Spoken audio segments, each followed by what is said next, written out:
should have fast forwarded it. On another live sesh here, folks.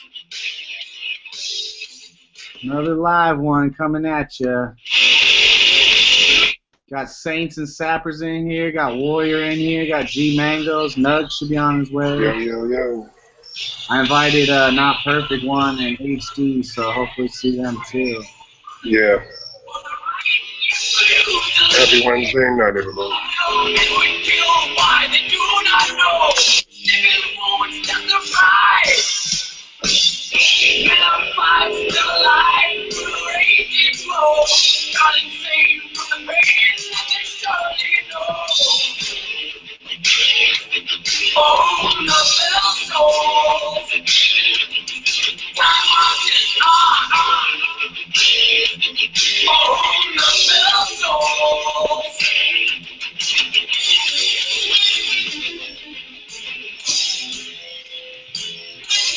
Yeah, and fucking everybody's fucked. That's why this is Defcon Red.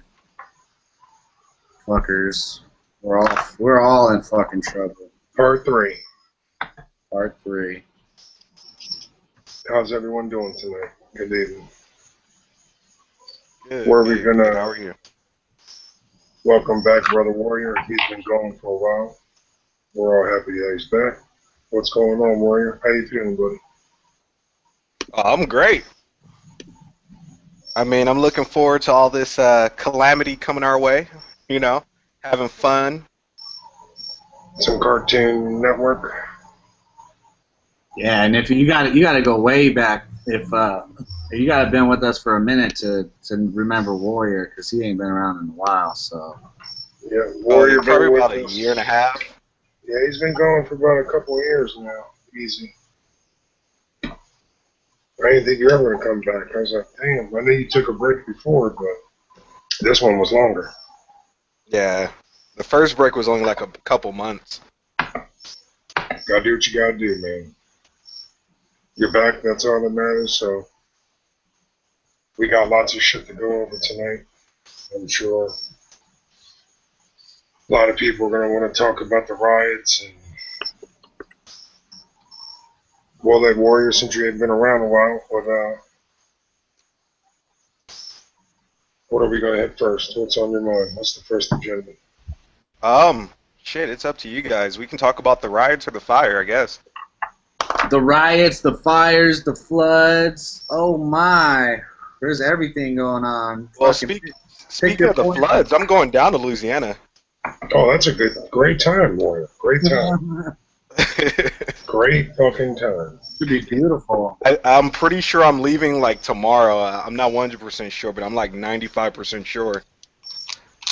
The weather should be swell. I just feel bad for those people, man. They've already been hit. Yeah, cover it. Throw it out there. Throw the stats out there. Somebody pull up the stats. I think it's like, it's a lot. The last time I saw it was like, what, 80,000 something? Or was that the fire and the fucking, between the fire and the floods, I can't keep track of. The fire was 81,000 evacuated, last thing I saw about that. And 35,000 structures destroyed or threatened of being destroyed, I believe. And then fucking, dude, there's tons of people that will not ever get their houses back in Louisiana.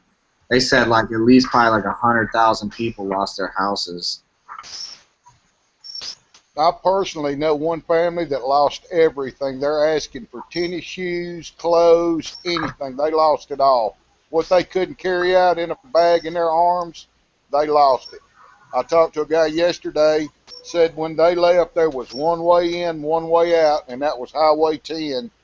The bridge that was going in there, the long bridge, I guess it goes across Lake Pontchartrain, it was closed, and the other route out, the little squiggly way out there, it was closed, so 10 had to be freaking just anarchy.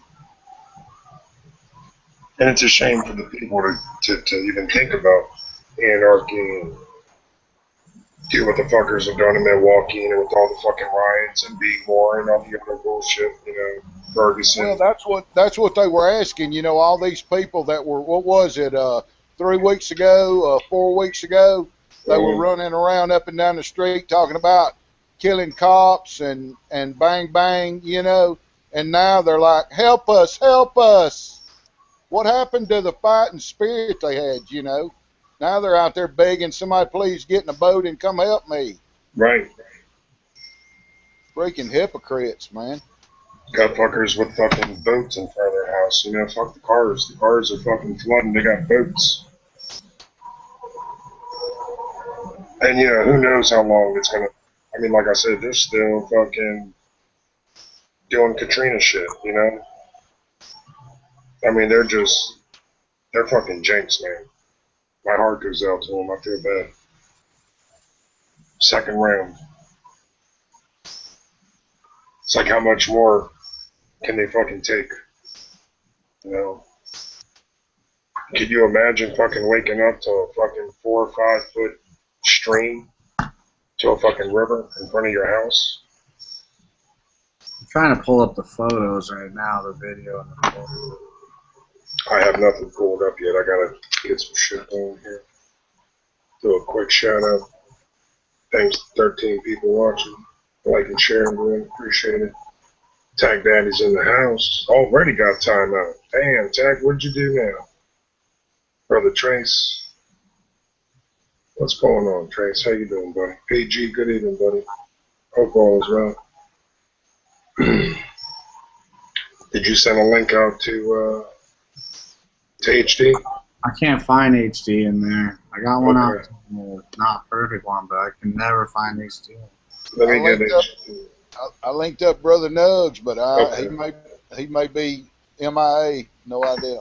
No worries, no worries. Let me get High Desert in here while you guys get some links coming on.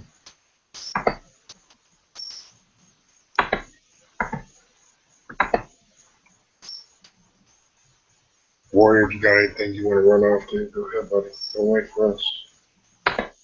Don't want everyone to think we're unprepared. We just started, got a little late here. Didn't have time to group up. Not that we need to. Let's see what I got here. I got screen share. I just want to talk about this before we get into SAP's. So the National Guard is SAP's Colonel.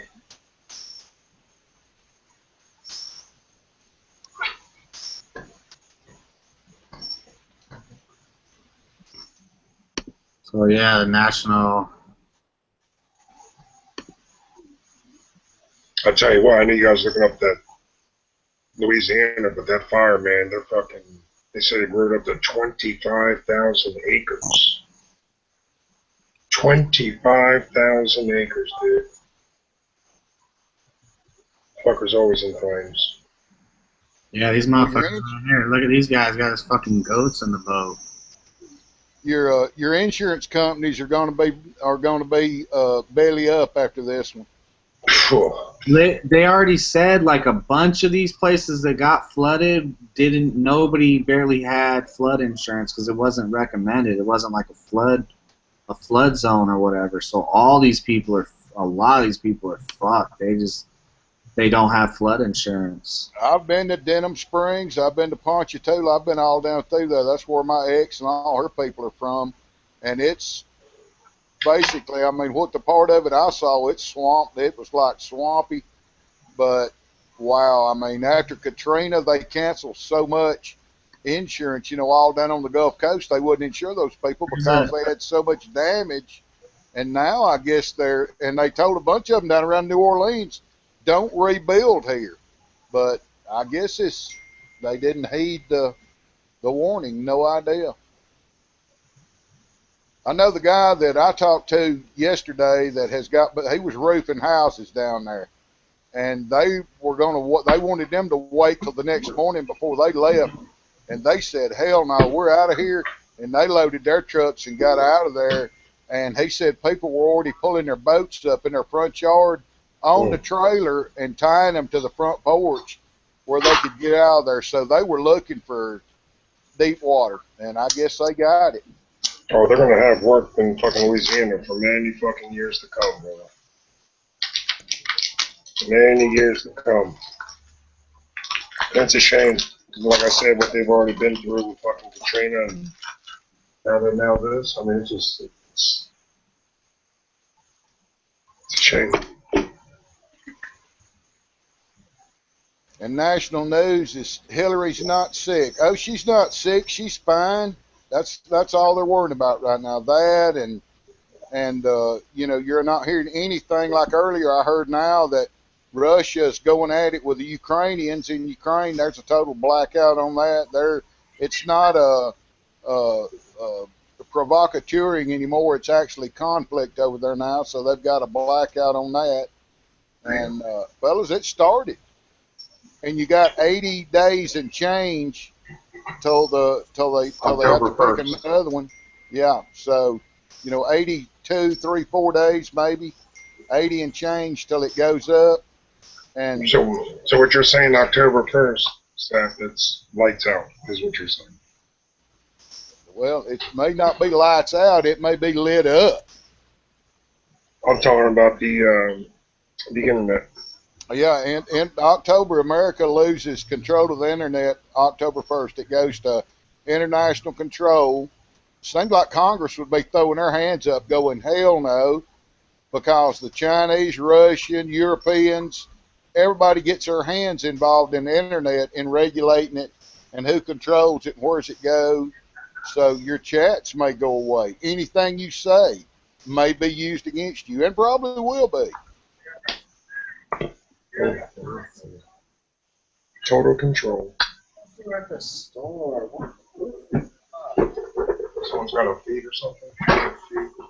Check. Hold on, I'll be outside there. Is he talking? What? Tell him. You talking? Who's he talking to? My girl, hold on, I'll be right back. Well, like I said, it's bad enough people can't live on with their fucking iPhones. And then fucking cable television and fucking... Don't forget Pokemon. Don't forget running around chasing Pokemon, running over curbs. And so Pokemon Go is going to be a problem, huh? That's going to be a problem.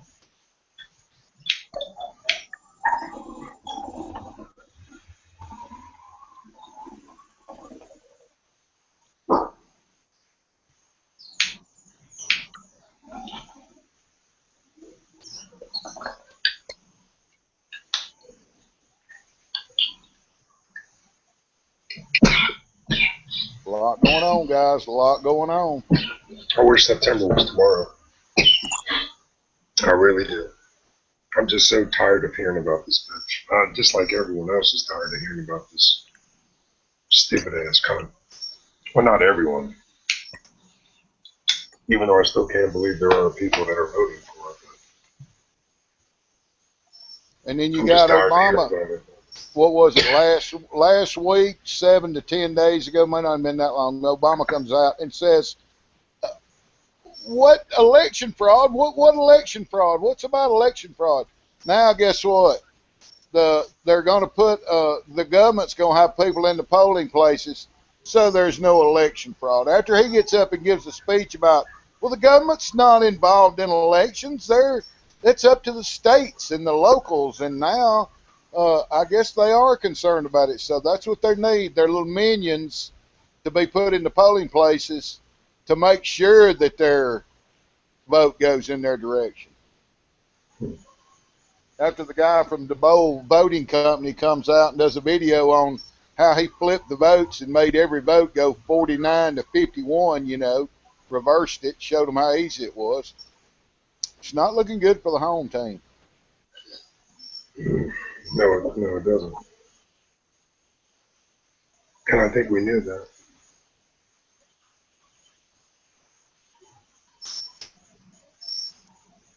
I'm still interested in seeing. I mean, of course, we're going to get a gun ban, but I'm just interested in seeing what's going to happen with that.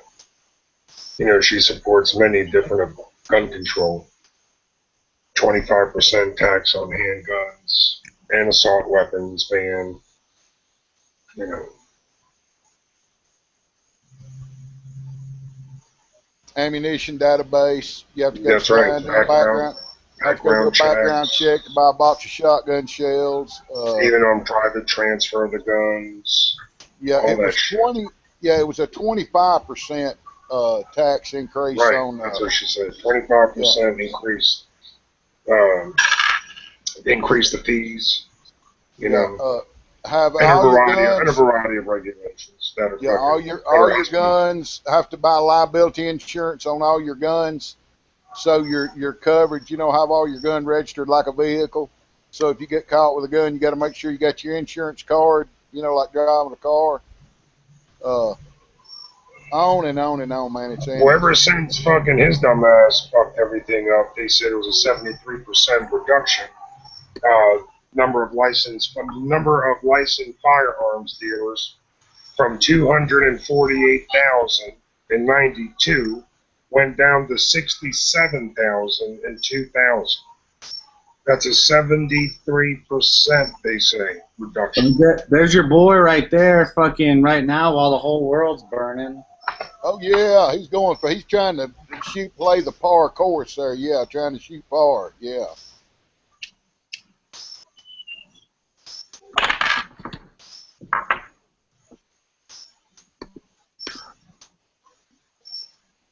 Yeah, everyone's dying. They had to rescue. I forget the number, dude. The number that they had to rescue is ridiculous. Everyone's burning and everyone's drowning, and this motherfucker's playing putt-putt.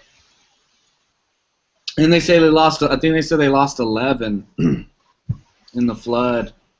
I'm surprised they didn't lose more. Look at fucking Anheuser-Busch, 250,000 cans of drinking water. No shit. Sending it down to Louisiana flood. That's good to see. That's good to see somebody. Yeah, man, that shit is. All the animals. Think about all their animals. Homes, automobiles. I mean, your life is pretty much fucking. You're living in bags, dude. That's it. I mean, this guy. Look at this guy. He's got fucking. Unbelievable. All them motherfuckers. Look at that. Can you imagine waking up to that shit, to a fucking, like I said, waking up to a fucking bay? Your front yard is a bay. Look, they got. I guess they're filling the Bass Pro Shops out there. Well, remember Katrina, they used the Metrodome, New Orleans Saints, they used their stadium for people. They had like 70, they could hold like 70 plus thousand. I mean, they had that bitch packed. And I'm sure that's what's going to happen again. Yeah, so that shit's going on down there, and then. That's sad, man. My heart goes out to all of them, man. Yeah, it's fucked up. This shit right here is just. This shit is just ridiculous, man. And then we got up to 25,000 acres of. Nah, dude. You know what's crazy? I was gonna say this is the crazy part. Last night before we went to bed, it was 15,000 zero containment. We woke up this morning. It was 30,000. 30,000 acres this morning. Oh, 30,000. Yes, 0% contained 30,000 acres. It doubled overnight, and then motherfuckers stopped releasing numbers. They actually started like a PR thing. We don't want to say what the numbers are because we might be wrong. Or they started bullshitting later on today because they have the firefighters that are there on the ground are saying they can't fight this. That it's so bad that, dude, I got videos. I'm gonna try to pull up a fucking fire tornadoes, dude. Look at this, cars melting and shit. Look at this. Fucking burnt the fuck out, dude. Gone. Wasteland. They said they cannot. They can't do shit about this. That's why it's been zero contained. All the rail joints are all burning down. Let me see if I can put this video out here. There's so much insane video coming from out of there. This is one of them right here. Fair use, folks. Look how intense this shit is, bro. Ooh. Unreal. Look at this cross. This is the sign of times right here. Sign of times for you there, buddy. See that cross? Look at that cross. Gone. Unbelievable. I'm sure. Unbelievable. I don't know why Black Lives Matters ain't out there protesting the burning of that cross. Sorry. What was that? Dude, it's bad. I mean, look at this shit. Look at this shit. This is from yesterday. They ain't getting no rain out there, dude. These motherfuckers ain't had no rain in like 5 fucking years, dude. I mean, like I said, I'm in the East Coast. I don't fucking. But you guys get fires every fucking year, man. Every year you get fires. Yeah, well, it's weird because ISIS put out a hit for all their people out here to start fires out in the West because it can't be controlled. You know, it's too dry. But that's fishy. Plus, that guy that got caught, he burned up like 17 fucking different places. He started fires, and then I don't know, man. I think to me, I don't know. I mean, I remember wildfires, but like this right here, dude, they don't have a handle on this at all. 0% contained. It's bad, dude. This is like, if motherfuckers were waiting for some real apocalyptic shit, this is it right here. This could be. This shit is bad. I mean, dude, they got fucking fire tornadoes going on out there. You know what I'm saying? Like, fuck, dude. Something happened here.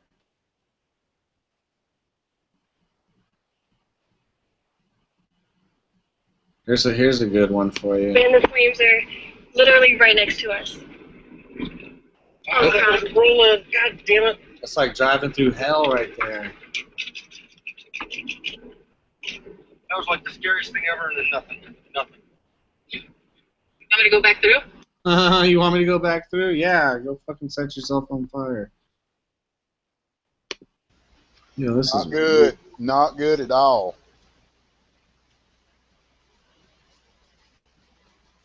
And the crazy part, I guess this was last night as it burned. Check this out in like fast motion. Shitty video a little bit. Or maybe it's my connection. It's probably my connection here. But dude, these are all homes right here below. That motherfucker raged all night long. And the crazy part is they're not releasing the numbers, dude. They stopped after this morning. They're like in damage control. They're like, well, you can't believe the numbers because such and such, blah blah blah, just horseshit. Look at this fucking fire tornado. Tell me that shit's not crazy, dude. Dude, you can't deal with that. That's out of control there. That'll run over you and burn you like a piece of bacon in a heartbeat, dude. You'll be extra crispy. Yep, like you weren't even there, dude. That's right. That shit is jumping fucking freeways. That shit is jumping their fire lines. Dude, they ain't had... I'm trying to tell people, these motherfuckers ain't had rain in forever. We're getting rain out here in Vegas. We're getting rain down in Arizona also. We're getting lots of rain. Everything out here is nice and juicy. I mean, it would still burn down if it got going good. But this shit is like, dude, this is all dry, super dry. This is like intense fucking... The possibilities of the fire down there are endless. It's just too dry. These fuckers ain't had no rain in forever. When's the last time it rained down there, Warrior? Still there? I bet you, dude, it ain't rained in fucking... Who the fuck knows when. We've been getting a lot of rain. Look at this tornado, dude. Get the fuck away from that shit. Is it pretty gusty? Right. Fire tornado. Fire tornado right there. Isn't that amazing? Amazing. Creating its own weather. Yep, that's what happens with these fires. Just amazing. And what are the winds like where you are right now? Yeah, is it pretty gusty? Right now, I have to say, Michelle, they've died down considerably. They were really gusty, I would say, about half an hour ago. Yeah, it got windy as fuck, too, today. It was crazy, because we got the same weather. When I woke up, I did a video. When I woke up, dude, it was fucking. You could taste that shit in the air. They're our next door neighbors, you know. But I mean, you could go through video after video after video after. I mean, you go through Twitter, you could just watch the videos, and it's so bad, dude. They stopped. They even cut that number off of the evacuees, 82,000. It's been 82,000 since yesterday. Oh, it's 4% contained. Where'd they come up with that number? It was magic. It came out of the magic number machine. Fucking. They don't. There's no way. There's so many people leaving. There's no way they can tally the number of people that are leaving.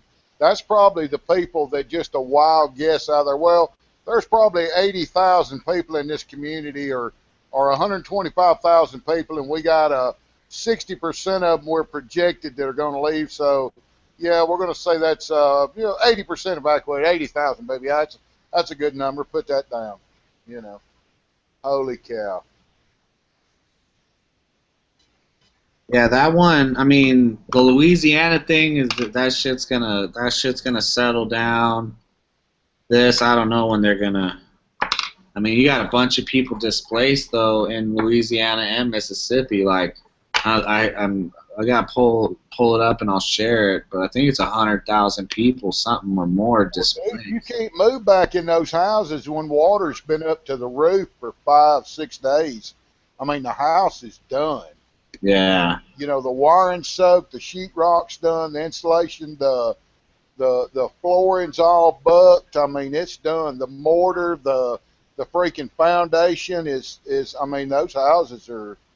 They'll have to condemn all of them, just like they did in for the hundreds or tens of hundreds of square feet they did in Louisiana. They had to go in and bulldoze it. That's the reason there's whole neighborhoods down there that are nothing but slabs where the houses were. I mean, you can't build there anymore.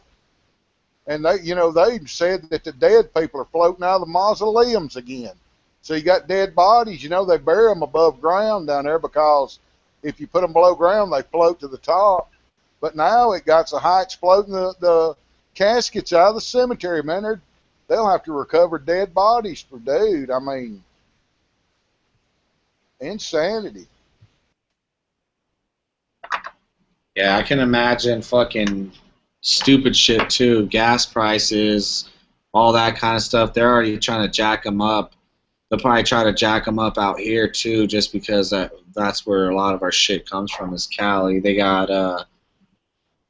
the motels out there gouging the fuck out of all those people that are stuck right there, trying to get back to Vegas, basically, or wherever else they're going.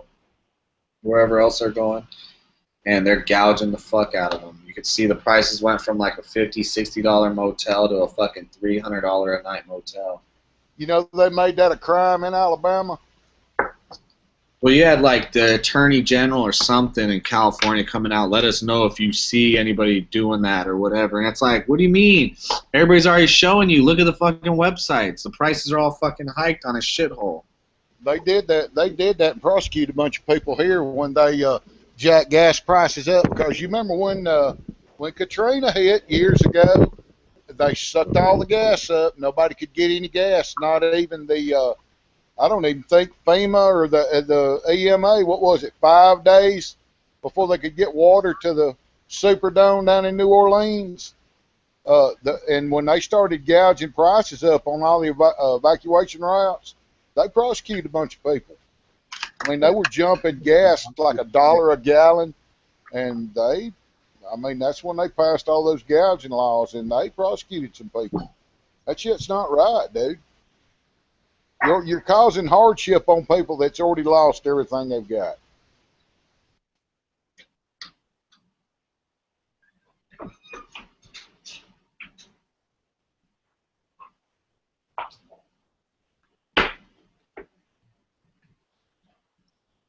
Yeah, these people they're fucking assholes, man.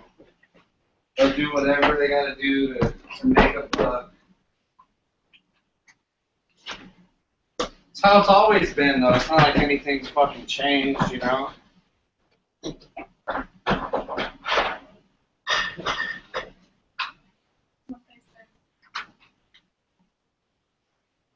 waiting.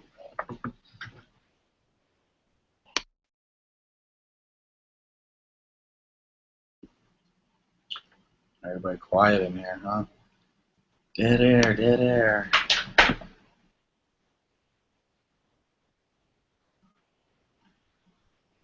I don't know. Everybody, what I'm seeing, everybody's saying, don't look at the small picture. Look at the big picture, not just what's going on in the U.S., but what's going on everywhere. Like right now, I heard today where they're saying that the Turkish news media is calling for the people of Turkey to seize the nuclear weapons at Incirlik Air Base.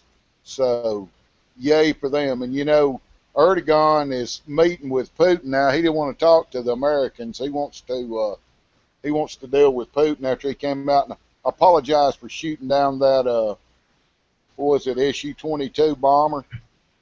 Apologized to him. Now he wants to be friends, and Turkish media is calling for the Turkish people to seize those nukes that are there. We need those nukes.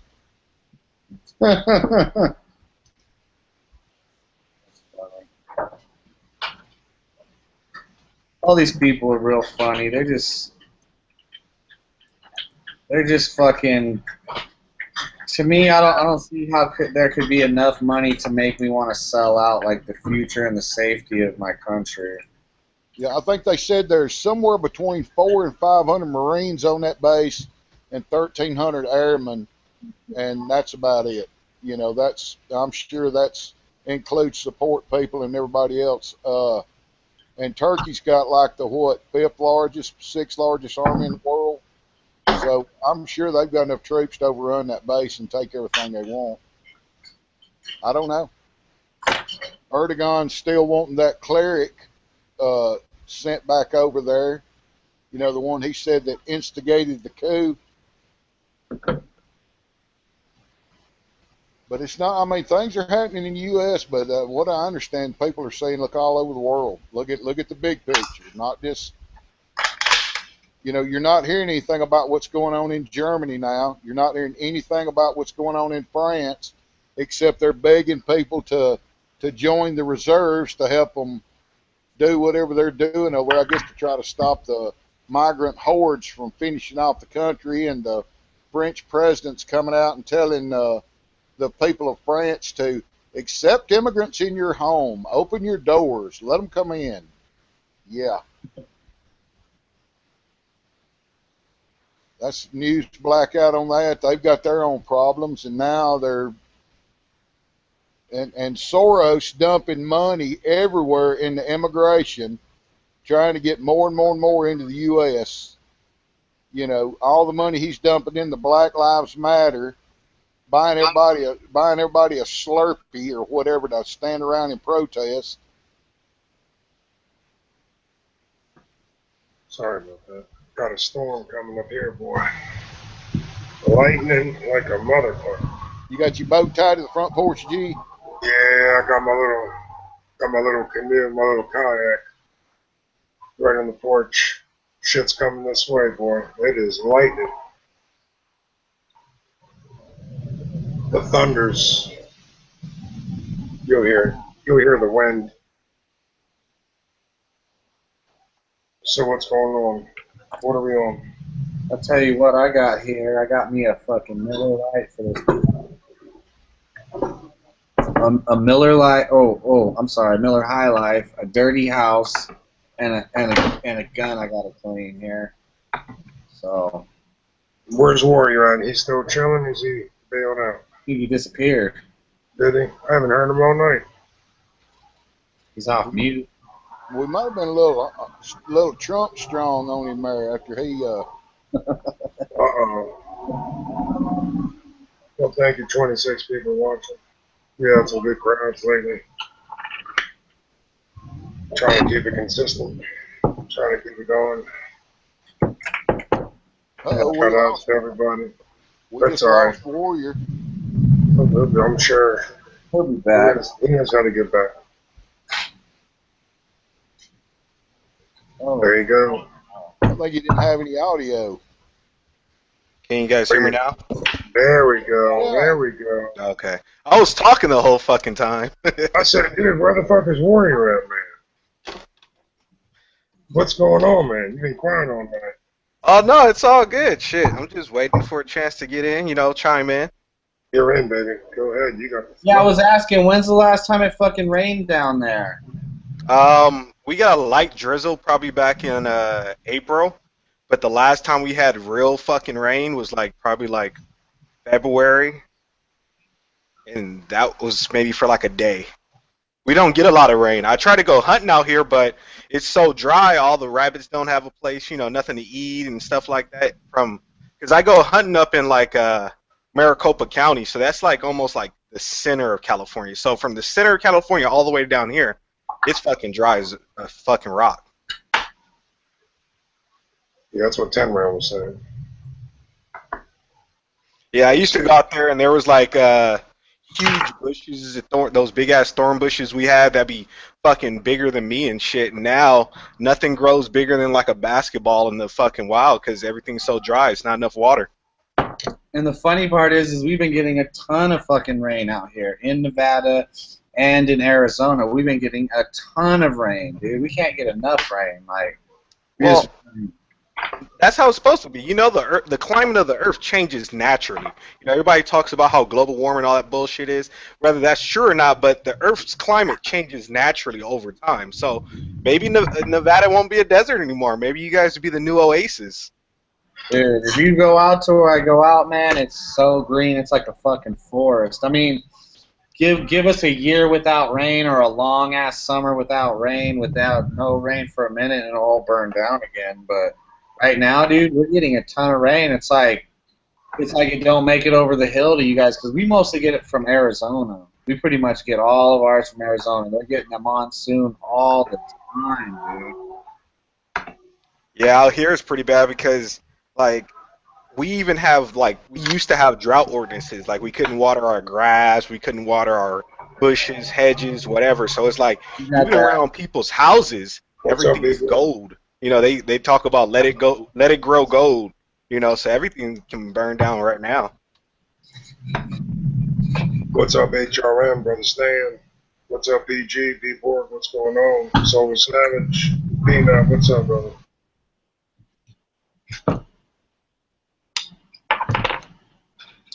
I gotta find my fucking barrel brush. My barrel. What do you call it? My fucking rod. This rod's too short.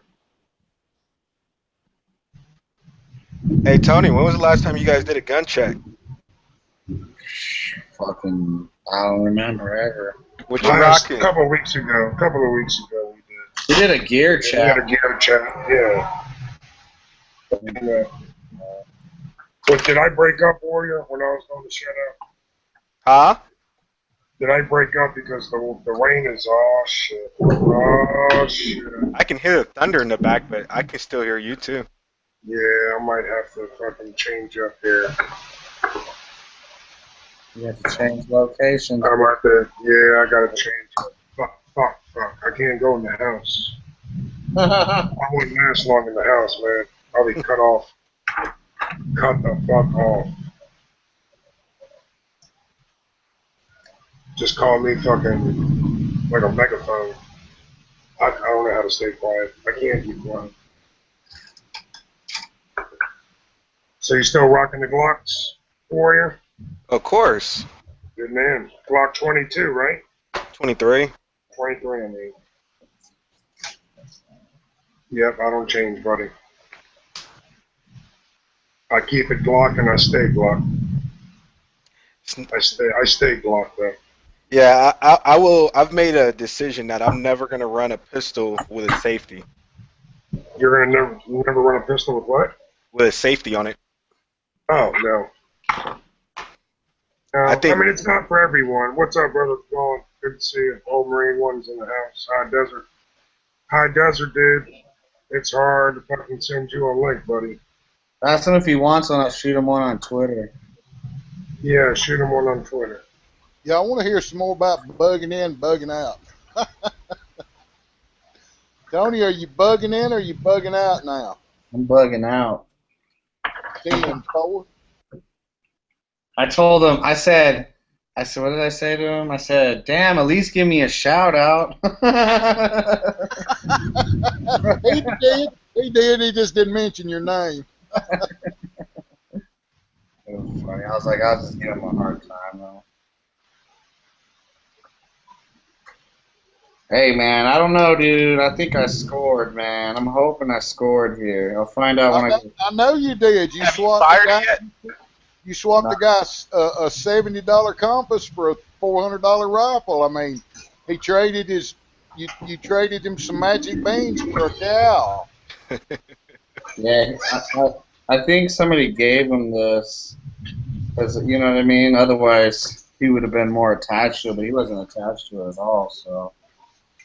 Plus, we're buddies, you know what I'm saying? And he wanted that. He's fucking happy as fuck, you know what I mean? I'm pretty happy because I got me a fucking sledgehammer, dude. In more ways than one. Hey, you can still get sledgehammer ammo for that thing too, dude.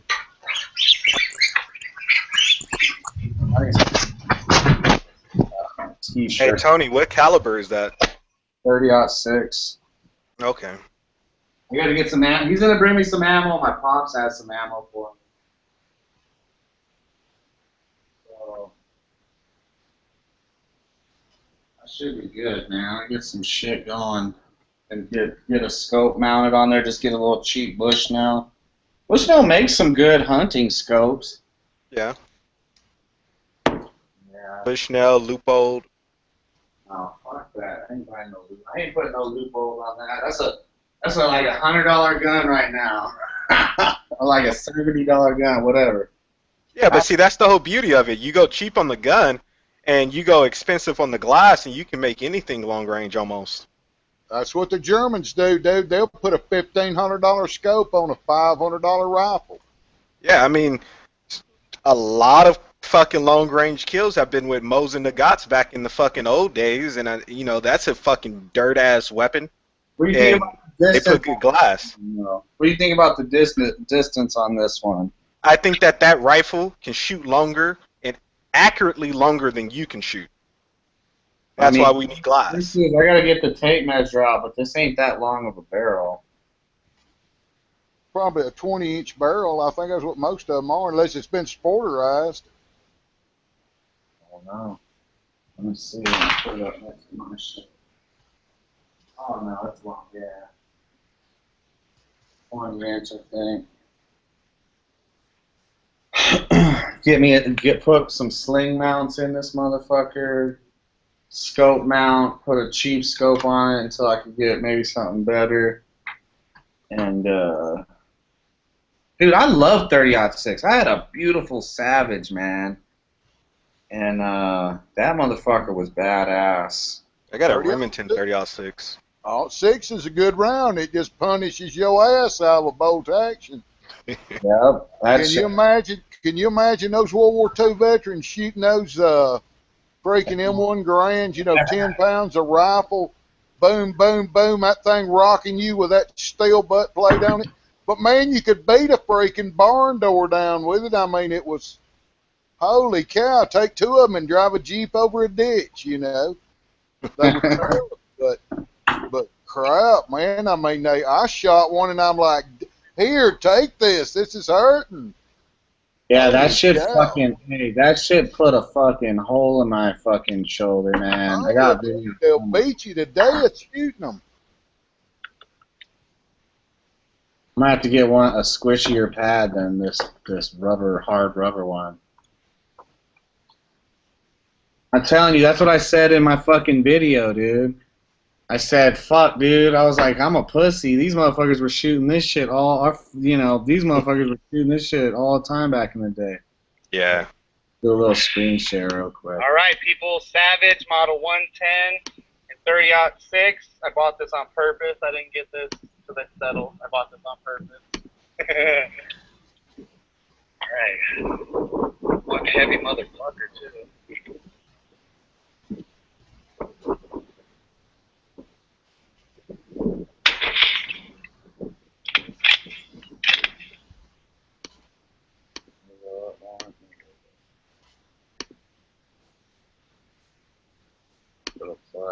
knocked it down. That's some bullshit ass internet, I'll tell you what.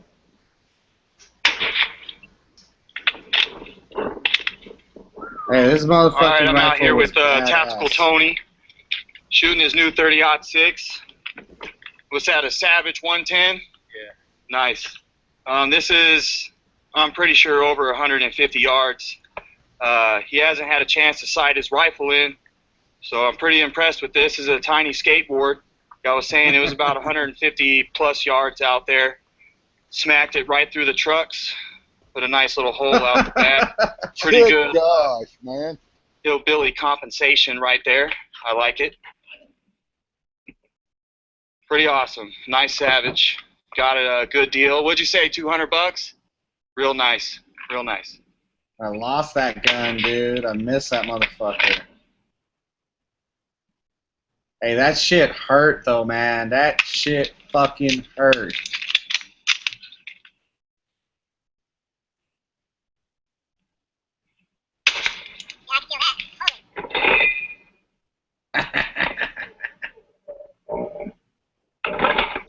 Got that slow-mo action right there. This almost looks like the same exact stock that's on that rifle right there. The one that I'm holding in my hands is this model 1917. See, I murdered that thing. All I had to do was sit down.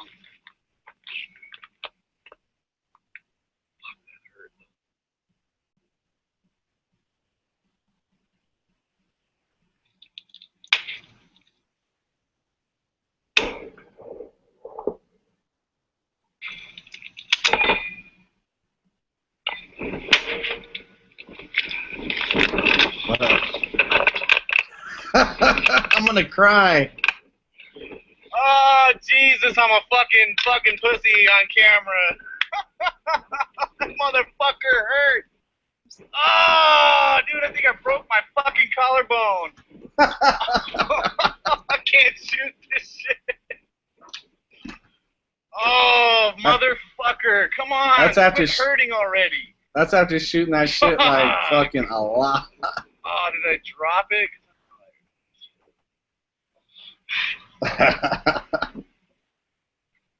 Dude, this shit hurts so bad, bro. Oh my god. I'm waiting for the sting to go away. Oh. Do it again. And think about it, our forefathers, our World War II motherfuckers, you guys were shooting this shit all day long like it was nothing. Here I am, a fucking 2013 pussy. Ah. Hey, I kept going though. Fuck it.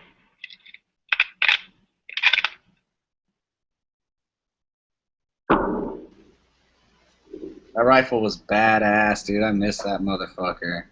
Now, I'm going to tell you something that I don't know with a lot of people, they may frown on them, but I know years ago you could buy an insert that went in your chamber that allowed you to shoot 308 in there. It was some kind of a spacer. Now, I don't know the validity of them, but I know they made a spacer. To get it out, you had to use a broken case extractor, but you could put an insert in there and shoot 308 out of a 30-06, because I remember... A 308 is a 7.62 by 51, right? And then yeah, it's same diameter bullet. It's just a longer case. yeah, 30-06 is a 7.62 by 63, I believe. Mm. So that's fucking huge. Dude, we don't have a trash T-shirt. I need a T-shirt to slice up into it. I need a rag. This is not working. Yeah, dude, I don't know, man. I think I'm good. I think I score. I don't. For me, it's hard to pass. I don't have any dough, so like this, he wanted dough for it, and I had something that he wanted. So to me, it's like it's hard for me to pass up on something when like I don't have. Everything I have is battle rifle fucking calibers. You know, the 5.56 and the 7.62 by 39. Yeah. So I needed to get something legit. Well, now you have a slash precision rifle unslash. I mean, I don't need to. I don't. To me, I don't understand. I guess I see, but like people that go out, they spend all that money on like a Remington 700 or whatever, right? That's a badass rifle. I know it is, whatever. But I mean, I'll put a fucking. I could get like that Savage $200. I think they retail for 300 or 400 brand new, probably close to four something or something like that. And you could put a badass scope on that. To me, and I don't know. I guess if I had dough to throw around. The Savage 110 is there is nothing wrong with that rifle. That's a premium rifle. Dude, that's a good fucking rifle, yeah. Hey, but you know what else is good and badass about this rifle? This is a Winchester. You know, it's from the Winchester factory. It's an American Enfield, basically, right? Right. So they contracted those. They contracted those to. I think those were kind of in competition with the 03s, the 03A3. I think that was their fill-in rifle that, you know, they used those as, the contract wasn't as big as the 03, but you know, they still were issued rifles and used in various campaigns. I don't, and also this doesn't feel heavier than my Savage felt. My Savage, I mean, it feels the same. You know, it might be a little heavier than my Savage was, but it feels about the same. The buttstock, damn near to me, looks the same as that Savage stock. It was just. What are the riflings in it look like? You still got good sharp riflings and all, or? Yeah, dude. It's like I don't know. There wasn't barely any like. All right, what about the bolt face on it? Where the primer pocket is? Has it got any corrosion around where the? No, nothing. There's nothing on this rifle. Like it doesn't. I mean, shit lasts forever out here in the desert. So that's Right. one thing. But there was just barely any light. Like I want to almost say like factory grease on it, like Cosmoline. Just the little hair. Like I didn't even have to like really clean it. I had to like wipe it off basically. And the rifling in it looks fucking sharp as fuck, and I need to get a piece of t-shirt or something and wipe it out. I just cleaned it. I got a brand new bore brush that I just had just sitting around here. So I run it through there. I'll clean it out. I'll be able to look down with a flashlight after I clean the barrel out better. But it looks, you could see, I mean, I don't think this thing's ever been used, really, dude, honestly. Look at the wood on it. I mean, I thought about doing like I did with the Mosin and just stripping it and giving it that wood feel, putting sealer on it. But, I mean, there's no marks on it, no dents, no dings, no nothing. I tell you what, this buttstock is kind of dry rotted a little bit, the rubber buttstock. That's about the only thing. The wood's not dry rotted or messed up or anything. It looks like I just got it out of a box, dude. And it's, I don't know. He's got badass hunting rifles, so I guess he just had no use for this. Somebody gave it to him. He's just been holding on to it. So I'll put the rear iron sight on it. I'll put the scope mount on it, put a Bushnell on it, and get the sling mounts drilled. And you think I should do sling mounts drilled, or should I sling it some other way?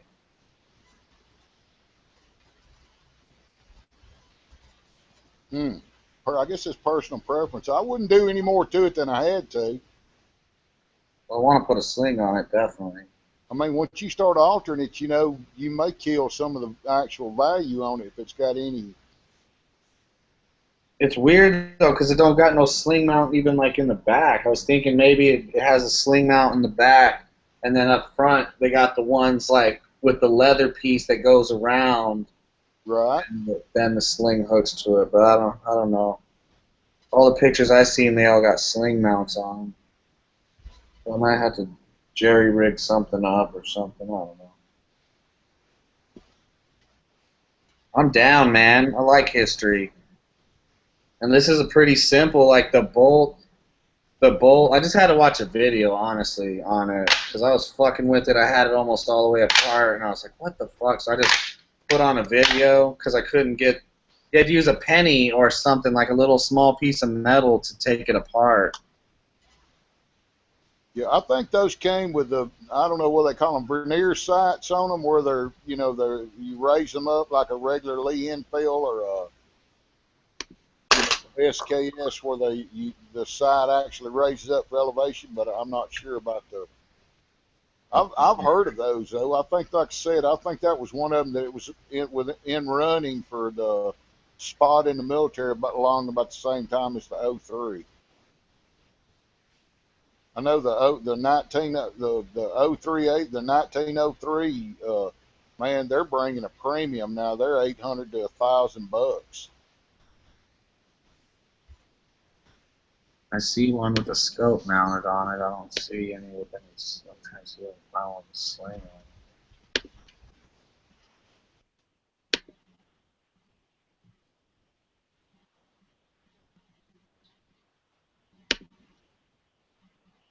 on it. Yeah.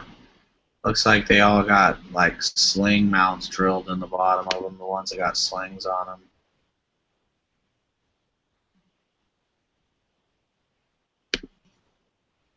It's crazy because that Remington, that Remington nylon that I got, that thing ain't got no fucking sling mounts drilled in it either, and I really don't want to drill that one.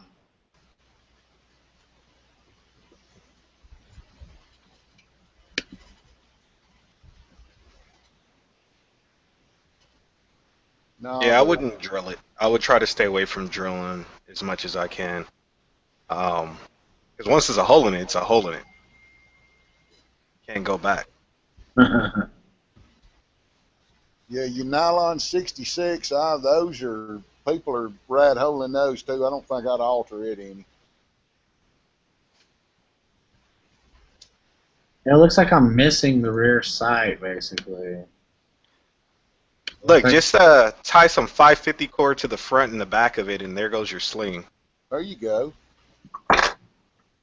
You can get the basket type that goes around the stock and in the front. Hey, just get you one of those straddle mounts that goes around the barrel.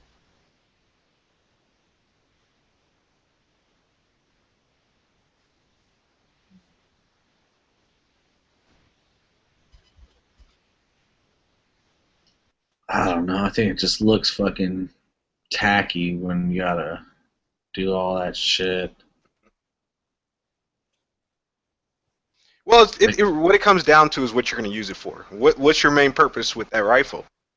I'm gonna be carrying this motherfucker. I'm gonna go hunting with it. Okay, if that's your goal, then I guess comfort is. Do you plan on reselling it? No. Okay, well, shit, drill some holes in it then. Fuck it. Yeah, if you don't use it, do what you gonna do to it. Yeah, I'll see what options there are. See if there's anything that's, useful. I mean, there's always new shit coming out, so maybe they got some way to look it up. I don't know how to get a rear sight for this motherfucker. Parts list.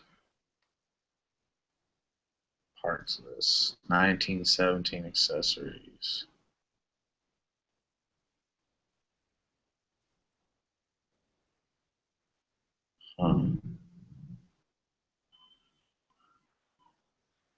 What does your front sight post look like?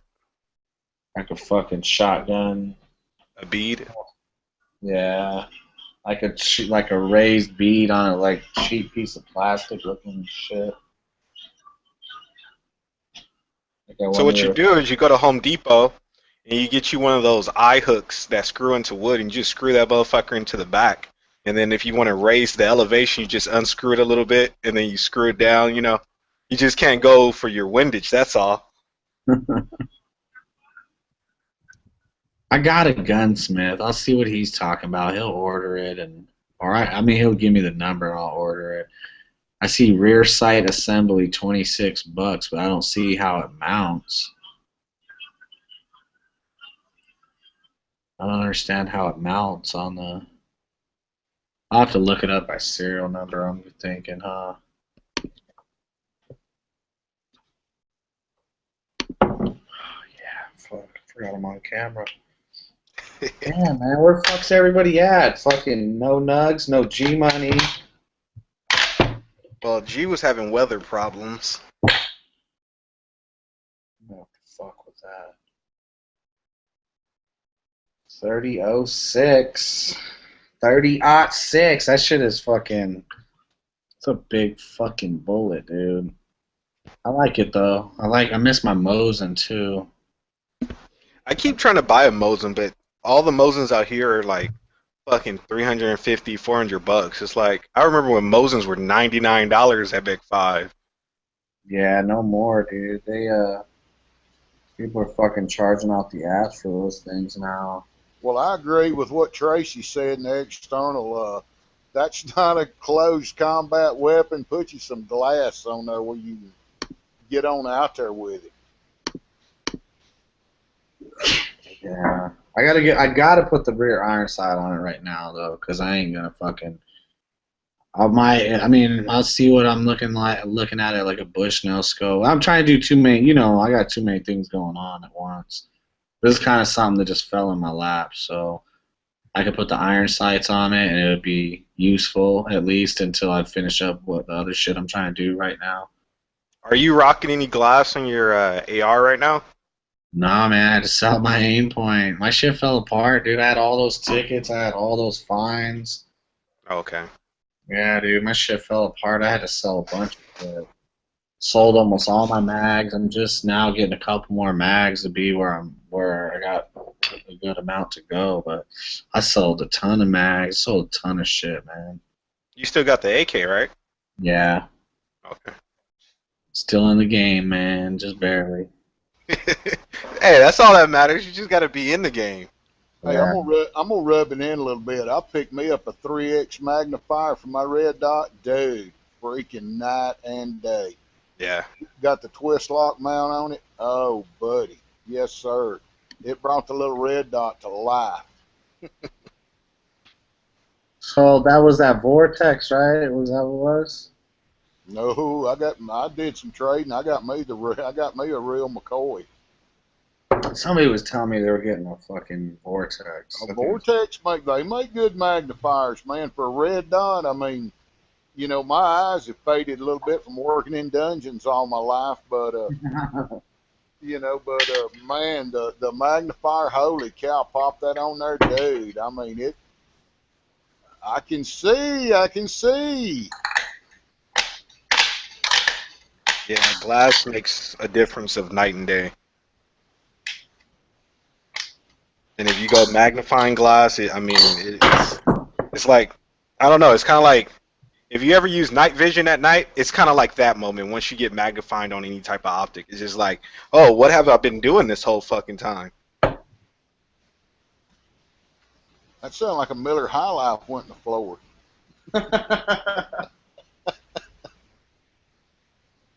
Man. Yeah. I was right. Yep. I guess he wasn't practicing his muzzle awareness. That motherfucker is sticky, dude. He just muzzle swept the high life. I guess you have to, when you do that, you say, "Hi, jab." Hey, it's the Miller's fault, dude. It got too close. Its situational awareness should have been better. I'm blaming it on the beer.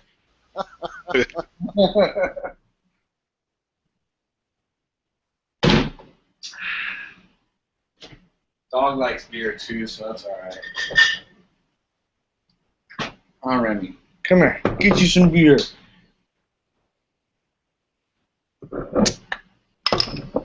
Blooper. Yeah, we'll see, man. Oh, shit. Shit. That's funny. Yeah, I can get those APs all day, too. Those 30-06. I can get that shit out here all day. I know a store that sells it like crazy. That's you talk about a hammer round. That's a hammer round, dude. Yeah, we got that shit by the fucking bulk load out here. We got a. I'd pick me up a box of them anyway for special occasions. Yeah, we got a. We got like an ammunition warehouse out here. We probably got a couple. I don't know, but we got so many gun stores. But we got like these guys. They fucking. I guess they made their bread and butter was like selling ammunition online or whatever. So like. They got a warehouse full of fucking ammo, and they just got so much ammo, just shit, you know, like everything, dude. And the prices are not bad, you know. That's how they made it to where they are. They expanded the store. Shit's big as fuck now. But I can get that shit by the bulk in there, dude. I think it comes on stripper clips too. You still gotta take me to a good store while I'm out there, man. Yeah. All the ones I go to out there, they're bullshit. You know, that's what a couple people told me. Somebody commented on one of my videos just the other day and said the same thing. They're like, you gotta tell me where to go, because stores I went to were bullshit. Yeah, I live out there fucking like a quarter of the year, so I was going to like fucking like I think we went to like 3 or 4 stores down there. And you know what I was looking for because I was about to go out to the fucking desert. But I couldn't find anything. Nothing like legitimate. Like best thing I saw in like I think it was like the Bass Pro Shop was like fucking 30 round mags. That was it. But it was like that shit's everyday shit. I'm looking for, you know, bulk. I mean, there's hundreds probably gun stores and shit like that situated near the strip, and all of them are pretty much the same. I don't go to any of the ones near the strip. There, that ammunition warehouse deal, that's kind of like at the very end of the strip. No, I was in Northtown when I was up there. That's where I was at, Northtown, and I was looking around there. Yeah, there's only like one gun store in Northtown. 2, pawn shop and one other. There's that sporting goods store up there too. Oh, right off the sports. freeway. Yeah, that's not North Las Vegas, but that's northern Las Vegas. I get what you're saying. Yeah, that's Sportsman's Warehouse. I love that place. That's like the cheap man's Bass Pro Shop. Yeah. They got some good reloading stuff in there though. When's the last time you've been in there? Like April. Oh yeah, those fools are back on their game. Like I go in there, they got everything. Okay. Welcome back, Brother G. Thanks, brother. Yeah, I lost service for a minute. It's getting a little hectic out here. I think most of the hard stuff went away.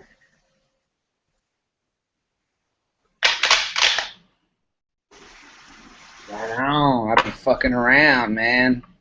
What are we talking? Guns. Yeah.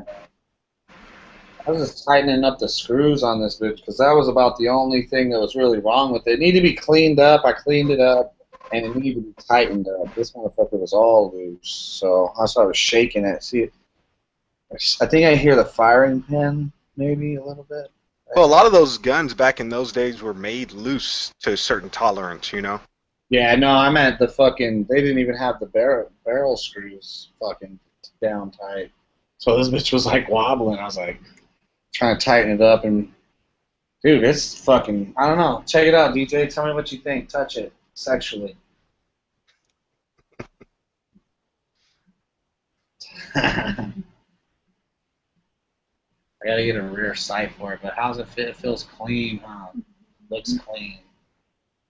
For $70. For free, actually. For free. I got some of this shit too. I don't even have my Mosin no more. This LAP. Okay. Steel core shit. That's what I miss about the Mosin, dude. This ammo is fucking dirt fucking cheap. The ammo, that 30-06 is not cheap. It's all right. It's decent price, but it's not like this. You can get 440 rounds of this, I believe is what I got for like $100, 110, 115, something like that. Of this steel core LAP shit. Non-corrosive. I gotta get a sling. Oh yeah, where's my other one?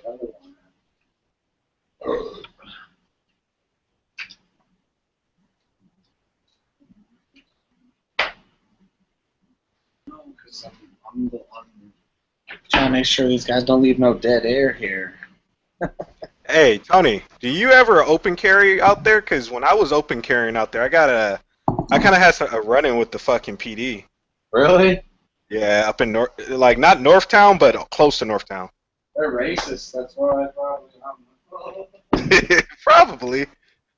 I don't know. They don't fuck with me. That's all I know. I open carry all the time, and they don't never fuck with me.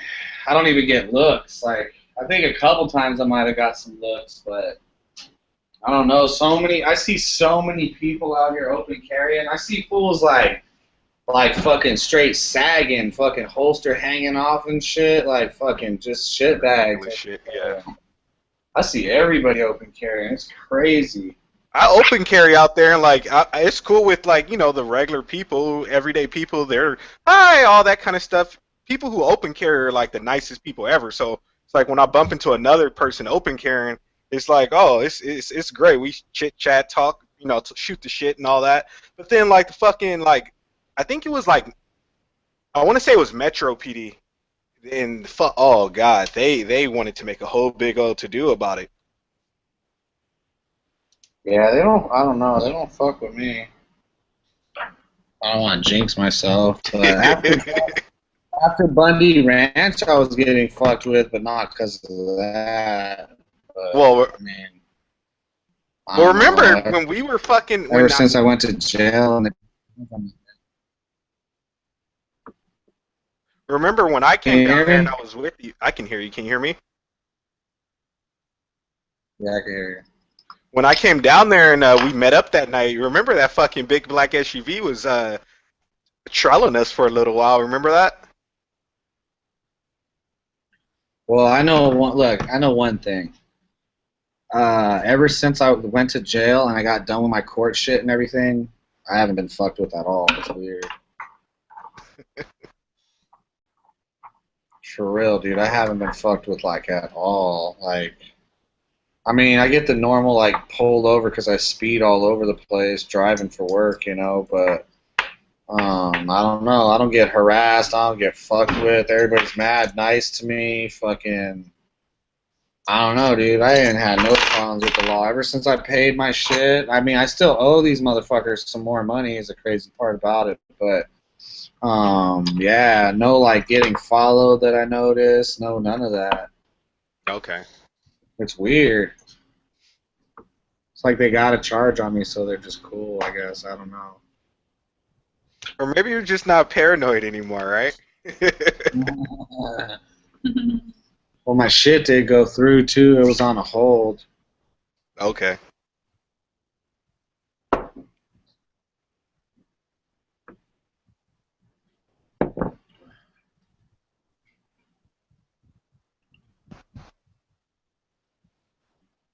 Yeah, fuck, man. I don't know. The news is all doom and gloom out there. It's pretty much the same ass fucking news that's been going on with the sprinkle of fires and floods. Shit. What about an update on that carrier? Are you still rocking that carrier? You ain't got it on tonight. The new must have wore off of it. No, I'm still working on getting those fucking plates, man. Oh, I thought it might have got thrown in the corner with all the toys. Get tired of playing with them, just pile them up in the corner. The camera's on. Hi,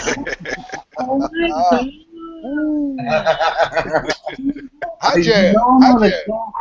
Hi, Jab. Hi, Jab. Sorry. I can see all the dirty dishes and everything.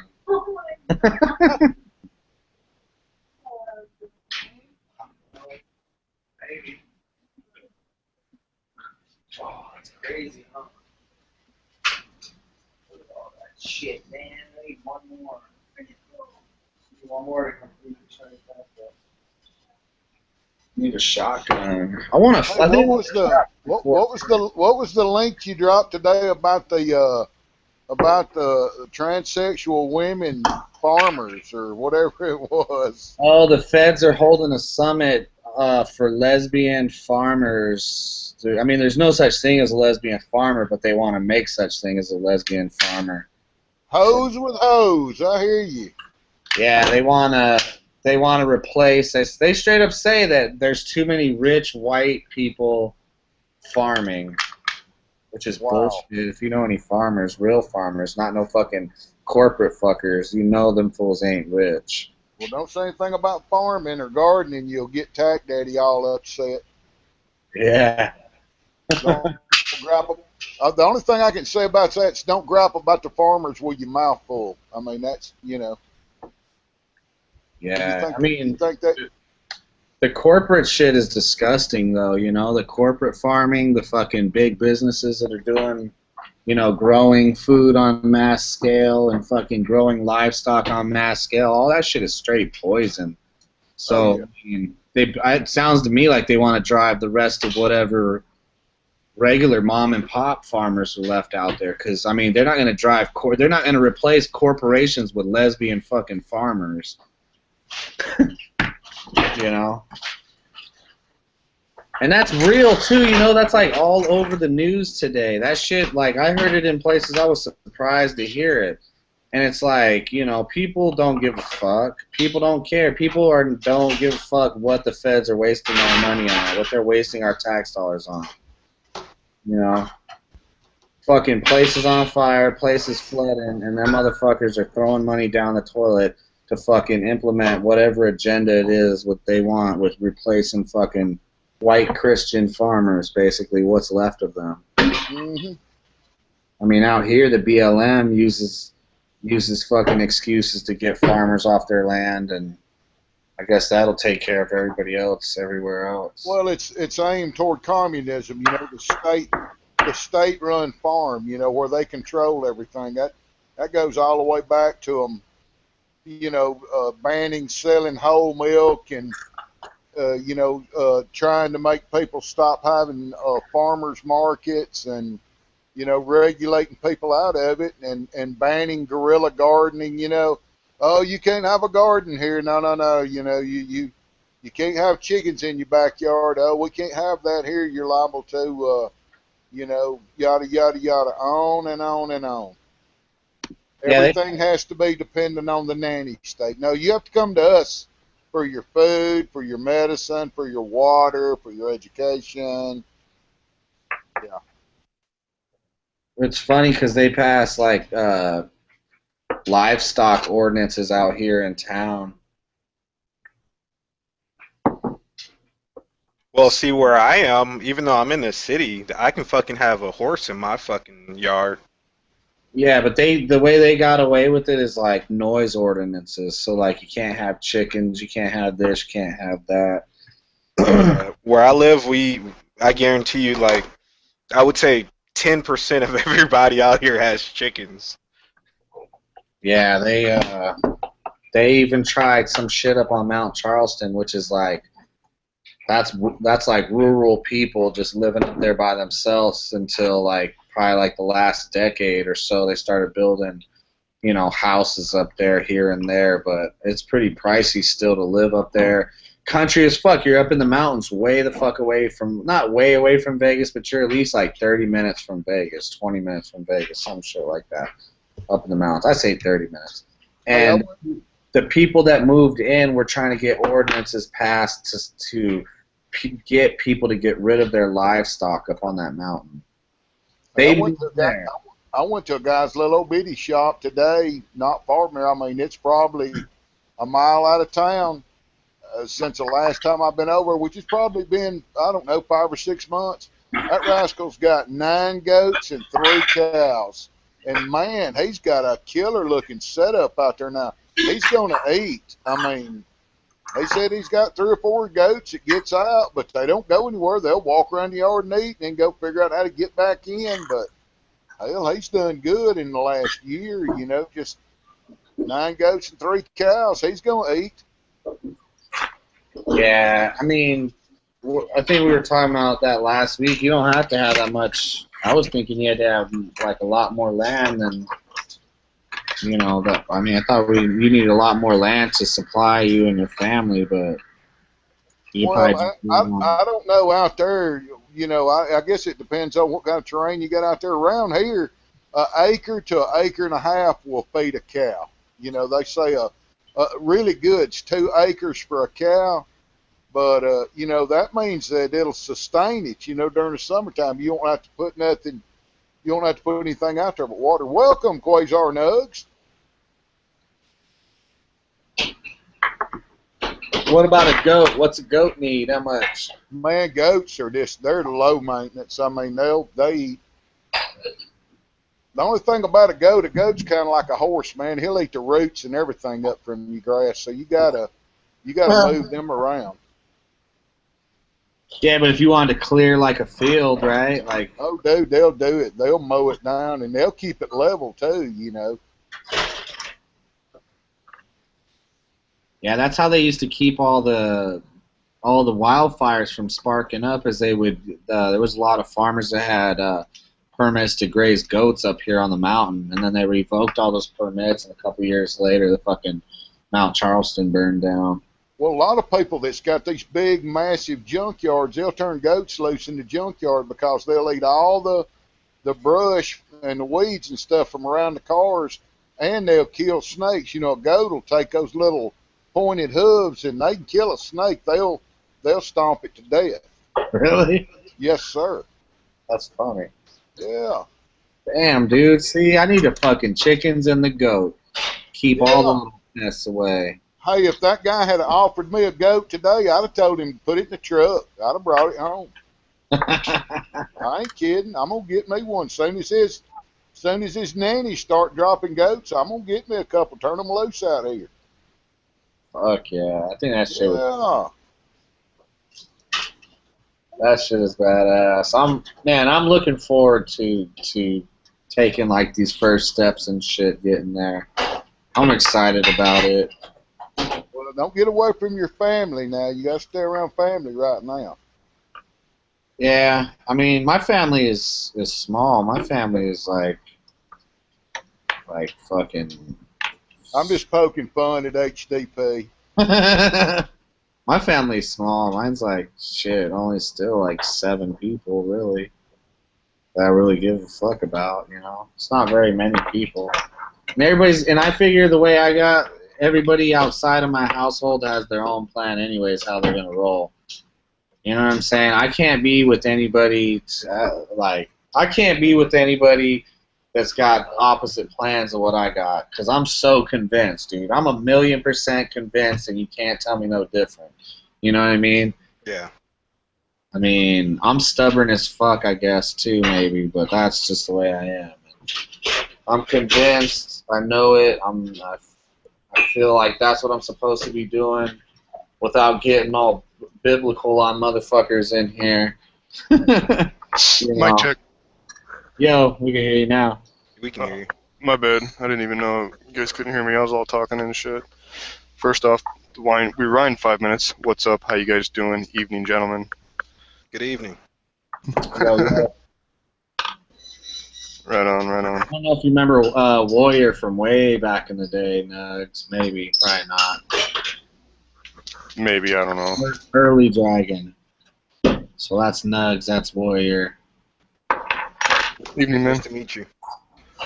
What up? And Warrior lives in Compton, you live in fucking Ferguson. I live in St. Louis. I live near Ferguson, not Ferguson itself.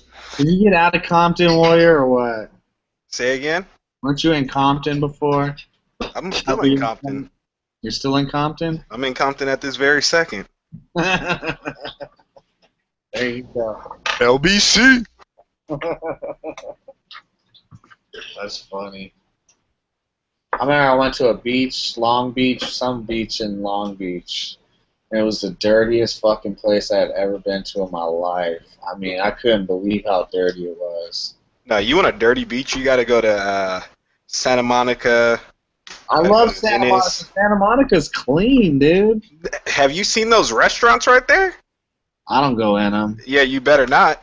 And then the fucking beach is dirty as hell. And then if you want to see some real like oil spill, oh god, everything from like Santa Monica, Venice to like Dockweiler, by the airport is all fucked up. It's all like I would say like 10% of the sand just splotches here and there is black. I've never really ever been to any super nice beaches in California compared to beaches on the East Coast, like. Oh Maryland, no, we have some of the best beaches. You just fucking- got to go to the nice areas like Huntington Beach. You can go up to like Santa Barbara type areas, Oxnard. You know, you gotta get out of the. I've been to Oxnard. What about Malibu? I've been to Port Hueneme. Malibu's nice. They got a lot of camping up there. If you know, Fuck so Malibu. they keep them nice and clean. I went to Malibu. That shit was like full of seaweed, dude. I don't know. The beaches to me on the West Coast are just fucking whack compared to the beaches out east, man. The beaches out east are fucking clean, bro. Like Virginia Beach, the Maryland beach. Yeah, but the thing is, they fucking have like -5-degree weather sometime. Like California Beach, I can go to the beach any fucking day of the year. Well, you can't. Yeah, but you can't swim in the water. I mean, you can, but it's cold as fuck in the winter. It's not that cold. We get fucking 80 degrees in the winter. We get 85. No, air, but not the water. That water gets cold as fuck. The water's a little bit colder, yeah. Yeah, I don't know. Fuck California. Oh, I got trust me. disdain. I gotta be out there in December, dude. I hate it. Why do you have to be out in December? Well, I'm probably gonna be out there. Unless I find a new job, then I'll be out there. Company. Oh, yeah, like last year. Fucking Bruce Jenner golf course and shit. Stay at the Hilton. Go out there, be all butt naked and shit, like California makes you. That shit is fucking scary, dude. California is like no other place in the world.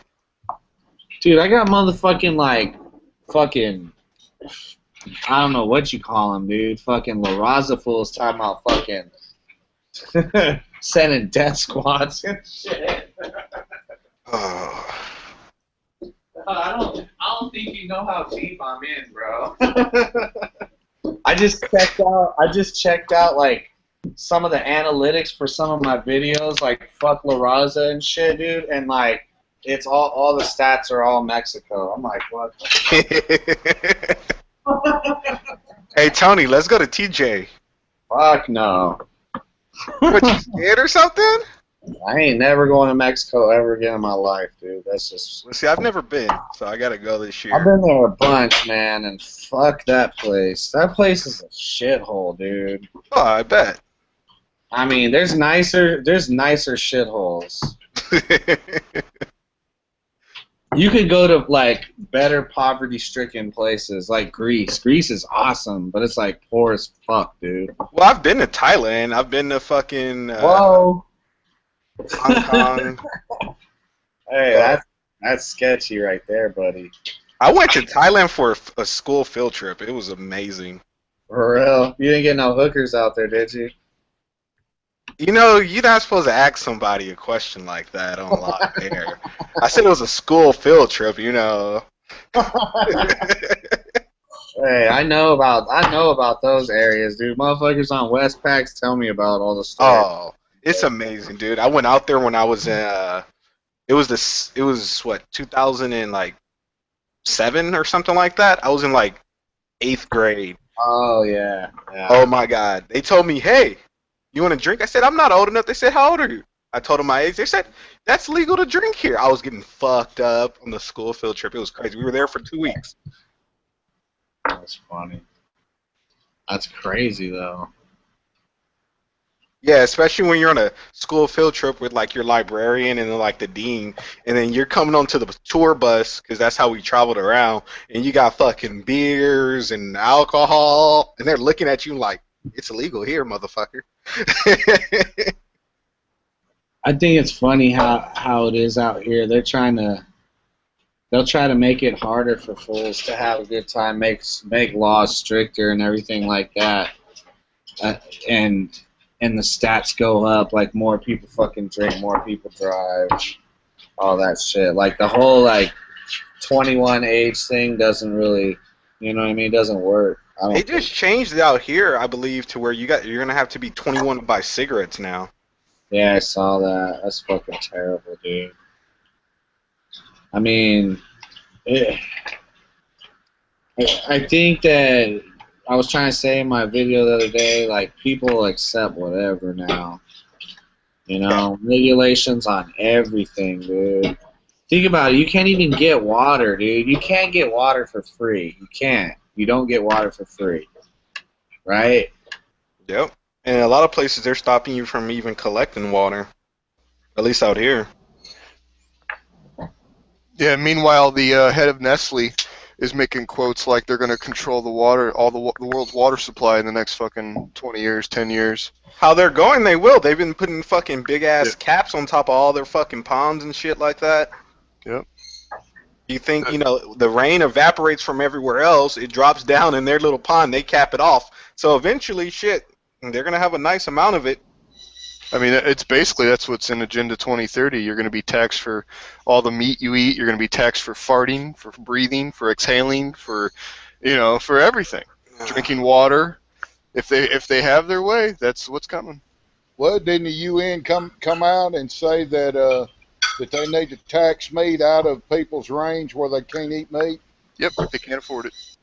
Isn't that wonderful? Just like the carbon credits. I mean, that's what the carbon credit bullshit is with Al Gore. You know, the corporations, the coal companies that can afford to buy carbon credits are on, or if they're on the in crowd, you know, they get to pollute all they want. But if you don't have a carbon credit and you pollute, the world police are coming after you. Yeah, and if you're rich enough, you can buy extra carbon credits. It's like, what's the fucking point? That's how you know it was corrupt from the beginning. Exactly. Well, Quasar, I know you've heard about the internet being turned over to international control October 1st. What do you think about that little? What do you think about that little tidbit? That little factoid? Those that would overthrow liberty must first begin with the freedom of speech. Benjamin Franklin. That's what I think about that. You know, outstanding. It's right in our face. You know, I'm done fighting with sheeple, arguing with them over it, family members, friends. I don't give a fuck no more because it's going to come down to the wire where they're going to want a cup of rice. And I'm going to be like, remember when you ridiculed me? You know what I mean? So, yeah, I don't know, man. You know what the cool thing is? I would say, like, I don't know. I wouldn't say I got the best family ever. They're pretty good. You know what I mean? I think, but we all got our flaws. Well, my family's fucked up, but they're like my parents were good parents and shit. But nobody, like, everybody knows what I do, and it's not a joke behind my back. You know what I mean? Like, everybody's like with it. They're like they see that it's fucked up. They just don't realize it's as extreme as it is. You know what I mean? So, like, they get prepping, they get being ready, all that kind of shit, because they kind of are a little bit too, but they're not as necessarily, like, in tuned all the way like they need to be, you know? So, but it's cool because, like, they're cool with it, and it's not like a fucking joke behind my back type thing with my family that I give a fuck about, you know? So it works for me, man. I mean, what else am I gonna do? Sit here and pretend like I don't think nothing's happening and and then like live in a daze. Like, when I figure you find out you can't go back, dude. I mean, I can't go back. Yeah. I tried. I tried to go back to sleep, dude. I tried to go away, and I tried to just fucking. You cannot. You cannot unsee what you have seen. I don't want the red pill. I want the blue pill now. Shit, I want the one that stops this fucking hallucination I'm living in. I mean, this shit is so fucking beyond trifling, dude. This shit is terrible. This is like this is basically what we've always been warned of, everything like that. This is what we were told to watch out for and to make sure that this didn't happen. Guess what? And we did. We let it happen, you know? Well, I believe good will always overcome evil. I just think that we're going to have a hell of a fun time getting back to that day. Depends on what you mean by fun. I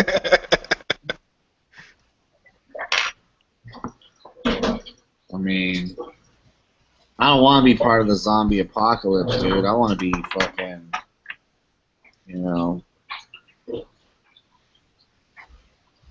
want to be living like the fucking Viet Cong, dude. Like living in the side of a mountain. Oh, we will. Trust me. We will. You know what I'm saying? It's crazy because, like, okay, so I'm fucking 23, so when I meet a girl, you know, I start talking to her, you know, once things start getting serious, you know, I always give her, like, the little, you know, the way out the wall questions.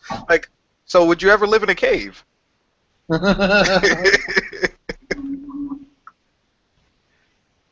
I'm fixing to build, when I get this land, fixing to build like a series of little cabins, dude. Like start out with a 14 by 14 cabin, do another one, and maybe 3 max. I don't know, but all of those you ain't got to get no building permits. You ain't got to do nothing.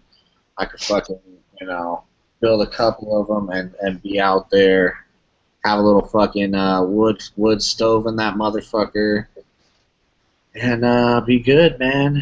And you know what I'll do is I'll do what I gotta do. If I gotta come in the city and work 3 to 4 days to carry the couple notes I got, take care of that shit, and then basically always be on the way out the door. Always have 1 foot out the door out of this motherfucker until I'm totally settled up there to where I don't need nothing else besides coming in here to town to fucking. I'm going mountain man, bro. I don't know if you understand this, man. I'm going mountain man. I'm coming back with fucking animal pelts and shit.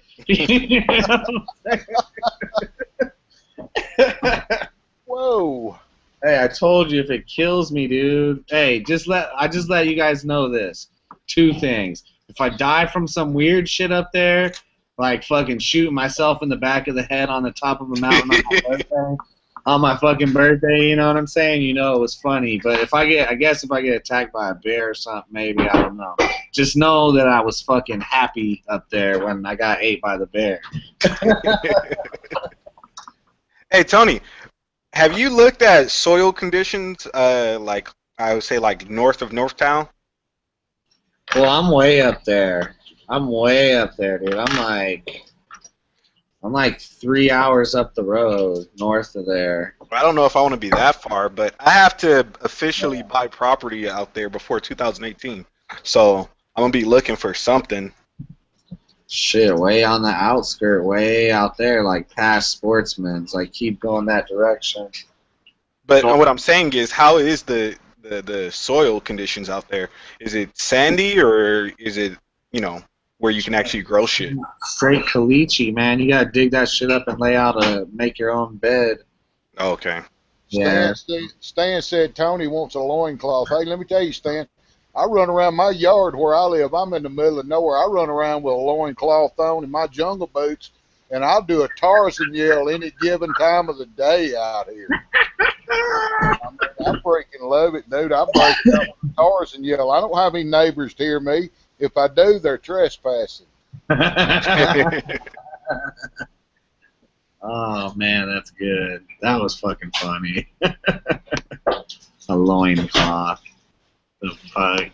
Well, it ain't really a loincloth. It's just like a pair of shorts that's just shredded, But it's kind of a loincloth because the legs are tore up pretty bad, but hey, man, it's air conditioning and it's hot outside. You just got the fucking piece of leather in the front and the piece of leather in the back. Yeah. Protecting the goodies, man. What's up, Cool Breeze, Bikes and Bullets, Stan Old, Swinging at Tracy, Masked One, what up, bro? So, Partisan Gorilla, Mr. Lock and Load, we ain't do no things here. High Desert Pioneer, he didn't say if he wanted a link or not. I'll shoot him one anyways. Or did we shoot him one? I think I got everybody. I don't know if we shot him one. If you are there, shoot your one in your Twitter there. Fucking loincloth. I don't know if that'd be comfortable, dude. I need to throw on some fucking underwear, bro. I'll be fucking trying to tag like an animal and get my sausage bit off. By a bobcat. Wear a cup. I know, right? Until it shapes the shit out of you. Hey, there's no feeling like an unfurnished basement, let me tell you.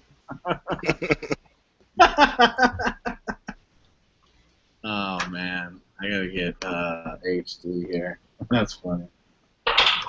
Hey, but fuck.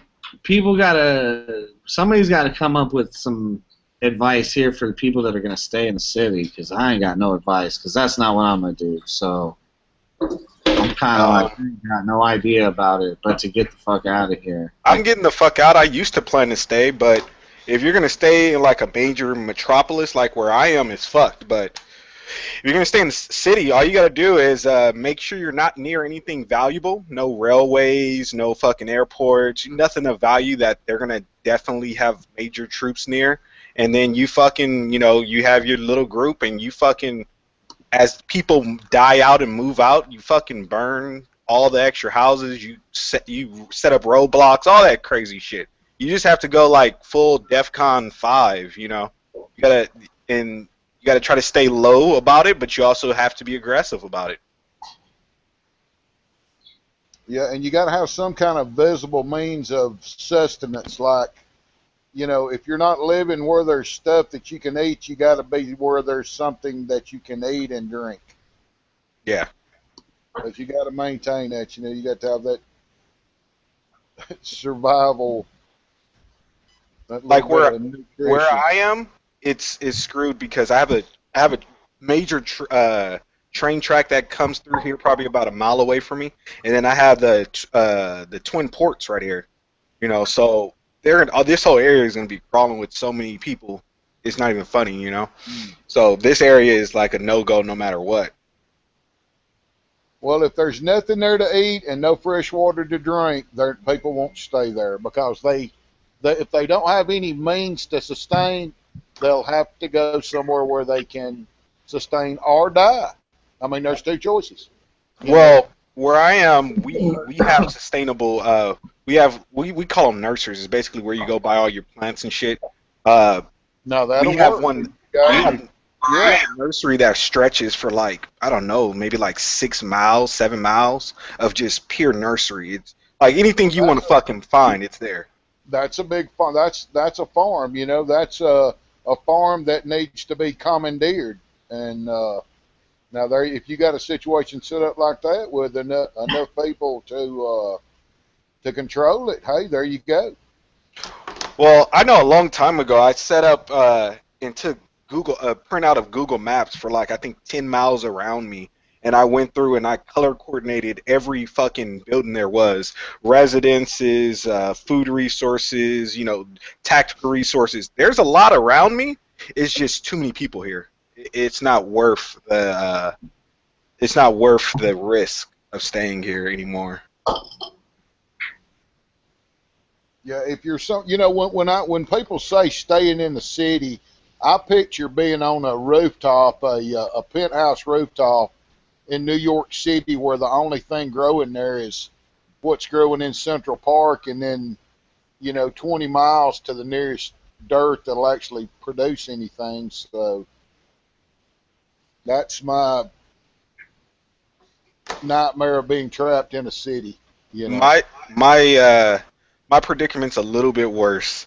I live in one of the smallest cities there is in LA County, and we have the largest gang population there is, as in per person. Like it's horrible out here. So you'll actually have to deal with organized crime with a rank and file system that has hierarchy in it. So that's really not good. Yeah, I deal with it now, right? But in those days, I think you have to deal with that in the beginning. But I think those guys will be pretty much leaving and dying off too, because they can't sustain themselves.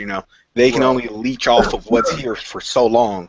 and then they have no skills that will, bring them up to be able to make a long-term sustainable plan. Right. Yeah, one bad drink of water, they're done for. Yeah. Yeah, and then dysentery runs through the whole crowd, and they puke and crap themselves to death. What do you guys think about those swimmers, the Olympic swimmers getting snatched up off the plane, in Brazil? I didn't hear about that one. Yeah, the one guy got through. Remember, it was 3 of them that claimed they got robbed. One got through. He made it back to the U.S. The other 2 got pulled off a plane and being held. Yeah, that whole thing is a mess. The Olympics this year, I think, have been a total joke with the world in the situation it is. And the Brazil, I mean, man, my gosh, the security guards then are getting robbed. People are getting shot. The pools are green, making people sick. It's a shithole, dude. It's a I mean, my God. And Brazil's been like that forever. I have a coach who does Brazilian Jiu-Jitsu. He goes down there to train. And he'll tell you, oh, yeah, they rob people, all this stuff. I mean, that's what it is. It's a third world country trying to pretend it's not. It's a beautiful place with wonderful people, but then, you got people starving every day. What do you expect?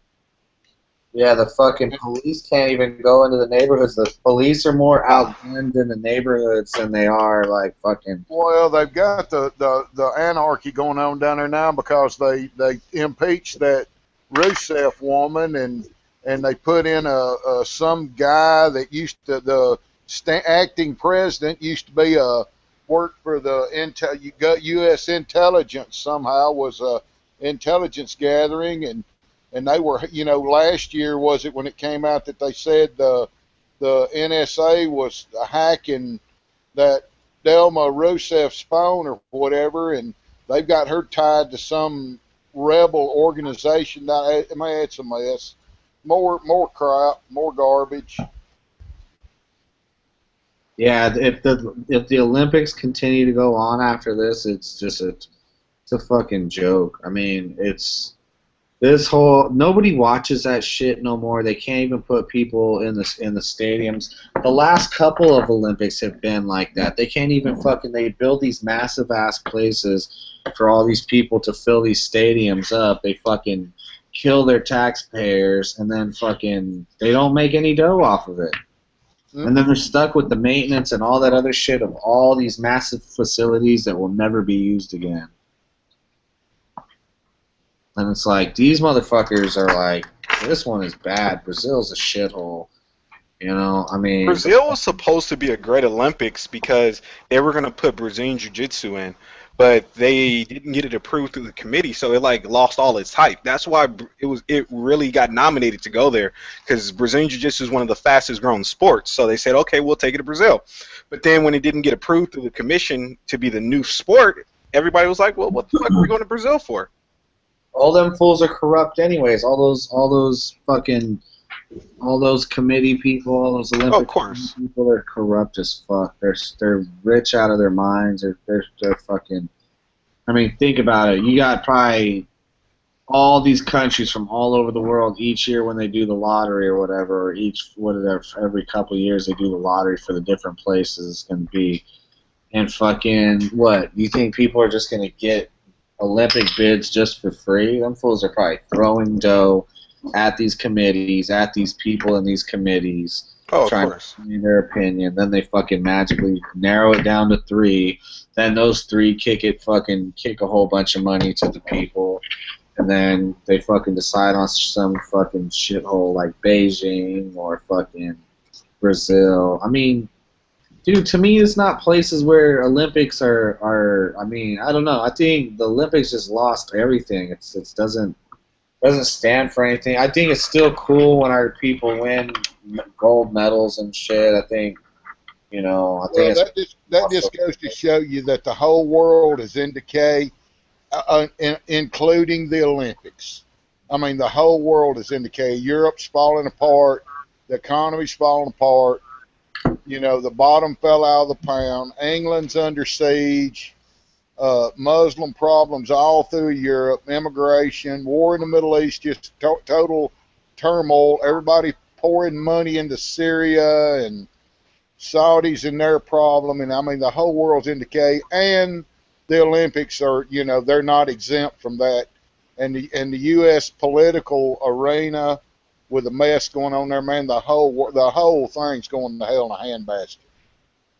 Nothing is exempt from it. Everybody's getting fingered, but the people on the very top that are causing it, i.e. Soros, Rockefellers, blah, blah, blah, on and on. Y'all know the actors. Well, I think that tragically that's a good thing that it's all finally happening. You know, I don't think it's gonna fix itself, so it has to burn down sometime. Why not now? You know, I'm tired of waiting for it.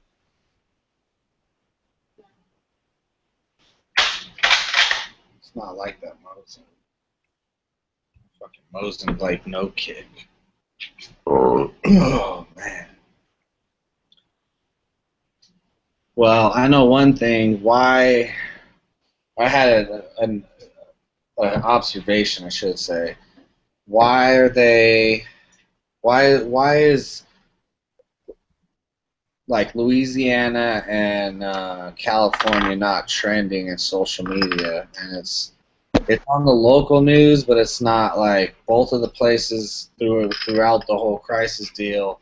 They were trending like literally. I think the fire trended for like a couple hours last night, and then it was gone.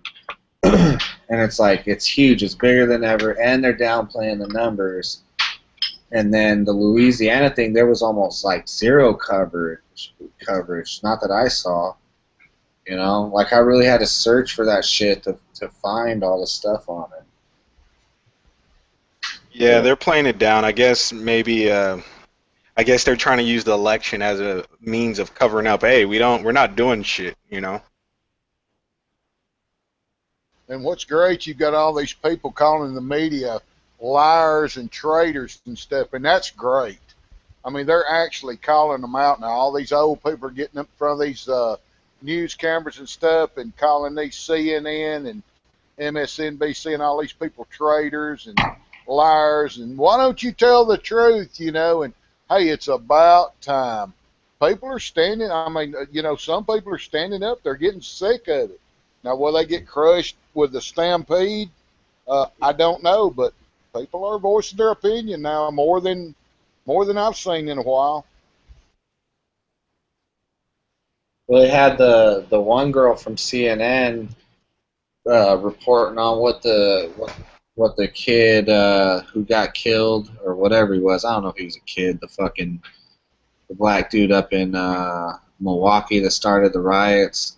They had the sister. They edited her shit where she fucking talked about why you burning our shit down here. Go out to the suburbs and burn that shit down. You know, they edited it out, and the fucking bitch that reported on it, you know, told everybody that bitch was calling for peace when really she was saying to go fucking take that shit out to the suburbs, you know. These motherfuckers are all plants. They're all paid motherfuckers, you know. Propaganda law. It's legal now. It's fucking bullshit, you know. But they're shitting on that bitch. She has a Twitter. If you go through her Twitter, I think her name is fuck is her name? Like Anna Cabrera or some shit like that. And everybody, all the comments, left and right, just shitting on her, like you know. And she's like she's a pretty young lady, like she has like something going for her, and she just made herself look like the ugliest, dirtiest, treasonous, most fucking trick ass hoe out there, you know. And everybody's just giving it to her, you know. And it's like, well, what do you expect, you know? You just gonna be a pretty face up there to lie for the New World Order? Yeah, I think what America needs the most is to bring back tar and feathering people. You know, you commit treason against the American people, high treason, like you did it on purpose. Yeah, we tar and feather you, because as of right now, we don't have any, you know, due course. Yeah, the liberals would never let that happen. We just need to go back. The liberals didn't let it happen before. It took brave men with, you know, their hearts and minds in the right places to do it. You just start fucking public hangings and shit. Bring back the old school shit. hangings, tar feather, all that shit. Think about it. We'll never get back all the wealth and everything that they sold us out on, and fucking took everything that they've taken away. There's some shit we can get back, like we get our lands back for starters, but everything in the grand scheme of things, they live high off the hog, high off of us taking care of them and them robbing us, and there's no way to get them back but trying them for treason and then giving them the ultimate punishment. You can't. They've hid so much wealth that it will be hard to recover it all. But like the Clinton Foundation, I mean, the last thing I saw today was that they're going after Hillary for perjury now, and that's 5 years. I mean, Rand Paul said that's a 5-year lying to Congress, 5-year prison sentence, and they've caught her now lying. And the Republicans are jumping up and down saying, hey, we got to do something about this. Now, whether they do or not, I don't know. It depends on how much gets out into the public. If the public sees a lot, then they'll have to say it. But then she'll just get pardoned and say, oh, she's too old to go to jail, all that bullshit. Yeah, but she's not too old to be president, but she's too old to go to jail. And you remember how they scrutinized McCain when he ran for president. Oh, well, he's got this and that, and is he really up to the and Hillary, man, she can't even walk. No press conferences, nothing on the weekends. She has to rest all weekend to recover, to get up and try to make up more wild tales to tell the public on Monday morning. So it's all double standards. Remember how hard they shit on Sarah Palin? Mm-hmm. They shit on her hard. And it's like Hillary's being propped up, like literally, because she can't even stand the fuck up. Propped up, that held up, that's right, with a prop and 2 people and a freaking diazepam injector in case she freaks out and starts going into a epileptic seizure or whatever it is she's having. Wow. That's the new news. Did you see that? They got rid of that handler, the black dude, the big black the one that kept running up asking her, are you okay? Are you okay? Probably because in the last few days there's been several news reports on that guy specifically.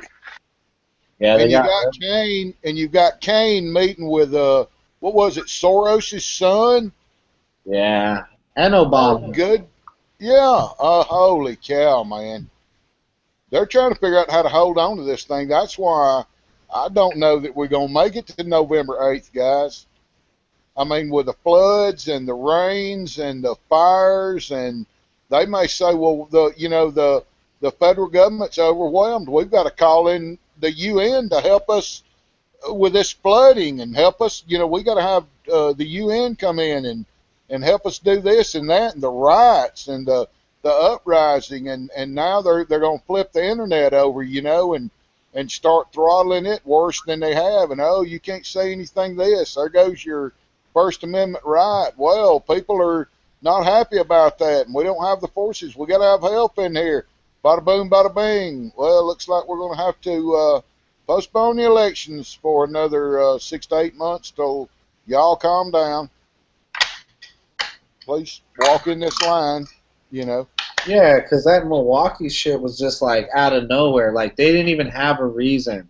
They went from basically having like these semi like good reasons to riot, to being found out because they have the benefit of like reacting from it happening. They don't have to wait till the facts come out or anything.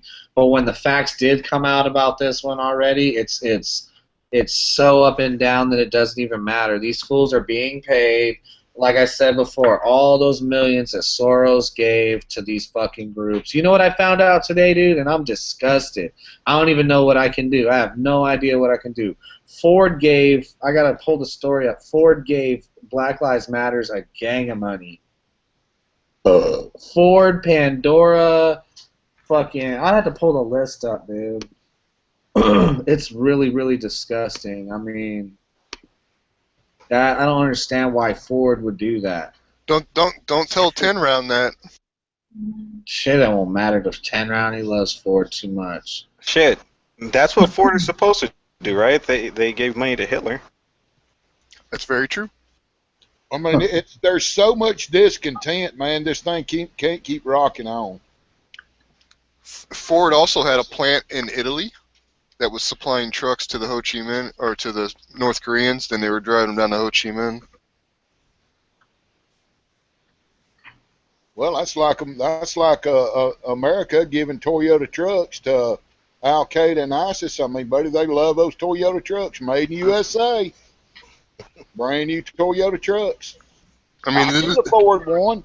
The definition of fascism is the merger between corporations and state. I mean, that's where, I mean, this is really has some fascist aspects to it. I mean, what's going on in our country, because the Fortune 500 corporations, you know, along with the top military industrial contractors of the world, I mean, they really, it's almost like they got their own plan, you know, and they're all in on it, and we're not. Well, that's how it's been. I mean, President Eisenhower, his farewell address said the most dangerous thing to our republic is the military-industrial complex. And if we don't wake up and we don't do something about it, it will swallow us alive. That's what he said, the President of the United States on his last day in office. Not, hey, thanks, guys, we had a great run, not this, that. No. He told us his greatest, you know, nightmare, and we ignored it. Yep, and then Kennedy, less than, about 10 years later, did the same thing, and boom. And now what I heard today, now I may have my numbers skewed on this, you know, we just gave Iran $400 million. I think they gave them, if I may be wrong, 1.2 or 1.3 billion today that hadn't been brought out. Gave them another payment today, and then the U.S. lets all these ISIS fighters walk out of this city in Syria unopposed. They just let them walk out with their families. Like, you know, I don't know how many hundred fighters, but they said there was between 400 and 600 of their family members they took with them when they left. Just let them walk out. Does that mean they're going to stop fighting? No, they promised they wasn't going to cause any more trouble. Yeah, right. Russia's not doing that. Russia's cutting them off and getting rid of them. Jay-Z fucking donated $1.5 million to Black Lives Matter. That's crazy, dude.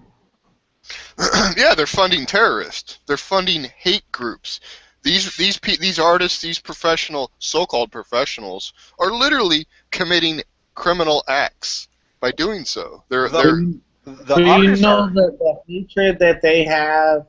The hatred, I mean, they're sheep, so they're easily led by the whole race thing and all that. So their hatred for the people who probably buy their music the most, especially, you know, their hatred for white people is so extreme that I think that they're literally brainwashed into thinking that they will. I mean, maybe that. Who knows if they really think that they're going to fund a race war or if they're somehow just going to get back and put the fear in us. I mean, I don't know what he thinks. 1.5 million sounds like he's trying to fund a civil war. The whole thing with that is we got to realize that all this hate, La Raza, Black Lives Matter, all these groups like that that divide based on petty things such as race and things like that, that was the whole plan from the beginning. It's divide and conquer. So long as you keep the people fighting against each other and keeping their heads focused on this petty bullshit, they'll never be able to see what we're doing to them. Exactly. Nailed it. Divide and conquer.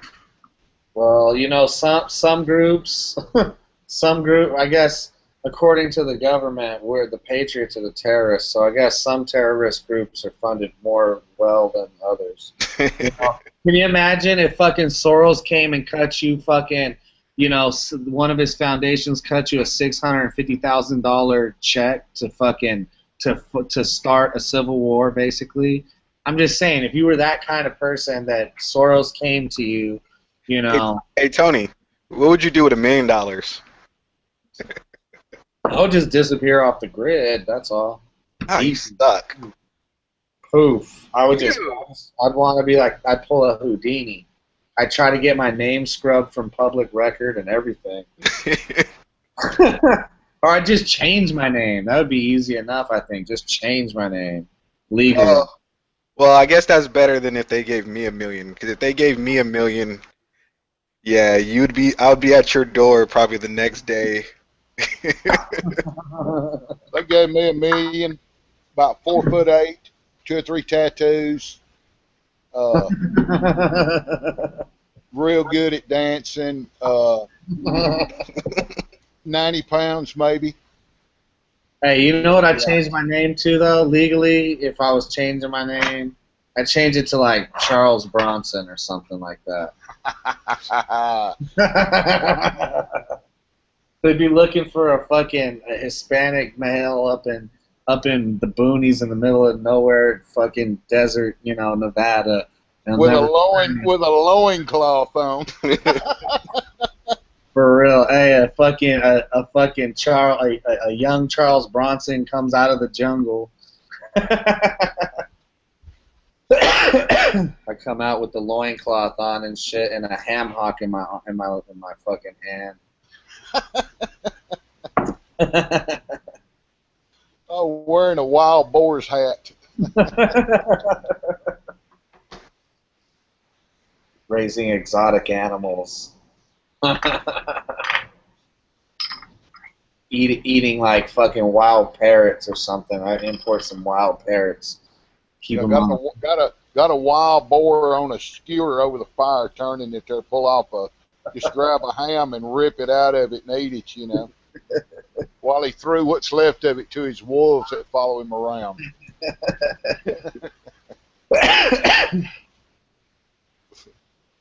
I don't know. I think it's just funny though that, I mean, to me, I'm thinking if these groups are giving all this money to I mean, this right here, Black Lives Matters, is the best funded terrorist group that we know about, right? Basically, not the best. The Muslims might be the top funded groups. I don't know. But they don't even know how many $1 million they poured into them, because you start talking about those high impact weapons and stuff they give them, dude. That's freaking $50 and $60 up to $100,000 a shot. Cases of them and cases of them.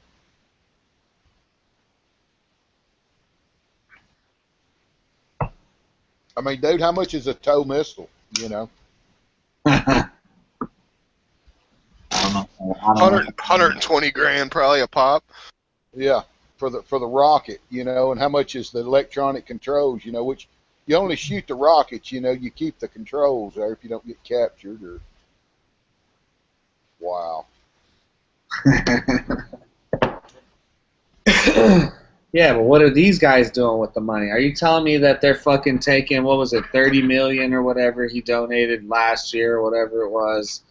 It was some type of ridiculous million. I gotta find it, but. Well, there's people that shaving money off that. I mean, these organizers are shaving money and yeah, but what? Okay, so what's going to the group, and then what is the group?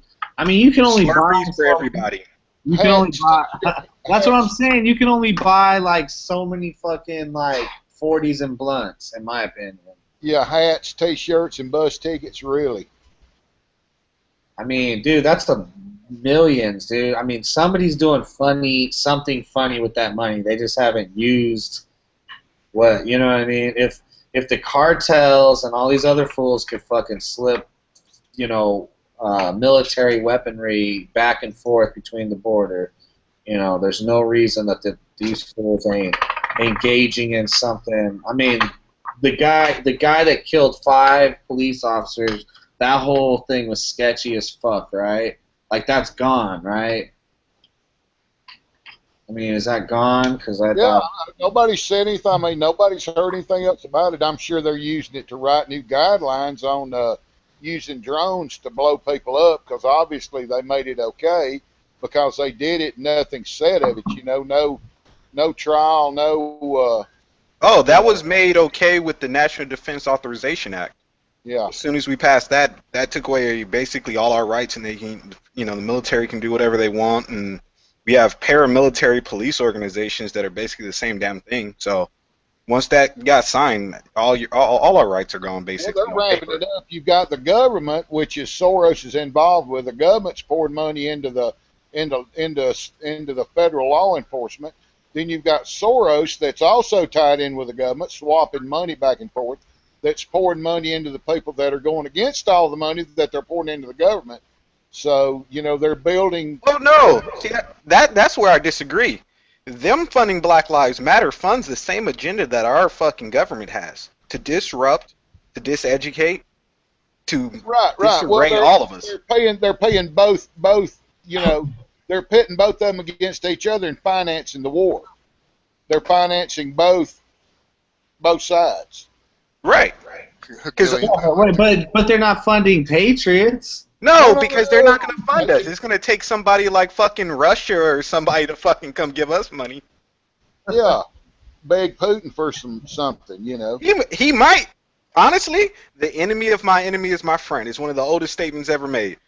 You never know where it'll come from. No. He came out and said he would fight communism anywhere in the world. And that kind of stuff going on is. Yeah, but he's right next to China though still. Right? Yeah, that's how come Putin won't give us money, because he knows we're not pushing communism. Well, no, I'm saying who said they come out and fight communism? No, he said fund communism. Oh, Putin said he would fund communism? No, he said he would fight communism anywhere in the world. Yeah, that's what I thought. That's what I thought I heard you say. So, what about China's right next to them, and they're fucking commies? I mean, do you think China and Russia like each other? No. They actually have a tense relationship if you really get into it. Like there was a big stink recently about their new basically Generation 5 fighters technology that they were selling them. Because Russia wants to retain the rights to work on all the technology, and China didn't want that. There was a big stink about it.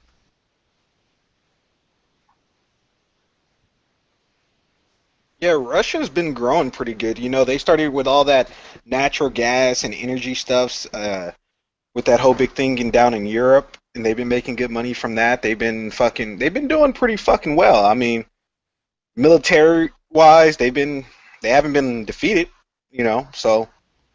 Putin has the backing of his people. Anytime your people will come out when the U.S. put sanctions against Russia, and the people came out and said they would stand with Putin, and if they had to, they'd take a cut in pay and go down to 2 meals a day instead of 3 meals a day.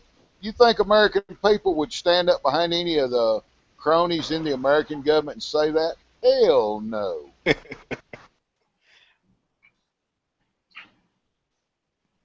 That man's got the backing his people. He came out on that press conference, and he went over that press. I mean, buddy, he told them just like it was. You are lying to your people. And he told them, you think the Americans think their votes count, but yet they have super delegates that decide who's going to be the president? The people's voice doesn't count. He said that on an interview.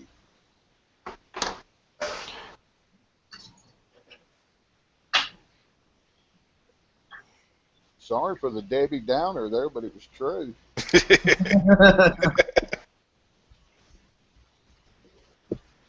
What do you do? I'd put him in the ring with anybody in freaking Washington, dude. He's a badass dude. I mean, I'm not idolizing him or making him a hero, but I mean, dang, dude, this guy goes out and rides freaking stallions and fights bears and goes and does judo and badass James Bond shit. What does our guy do? You gotta understand. He's on the fucking golf course with a damn ping driver. Yeah, but I think a lot of that's propaganda too, to a certain extent.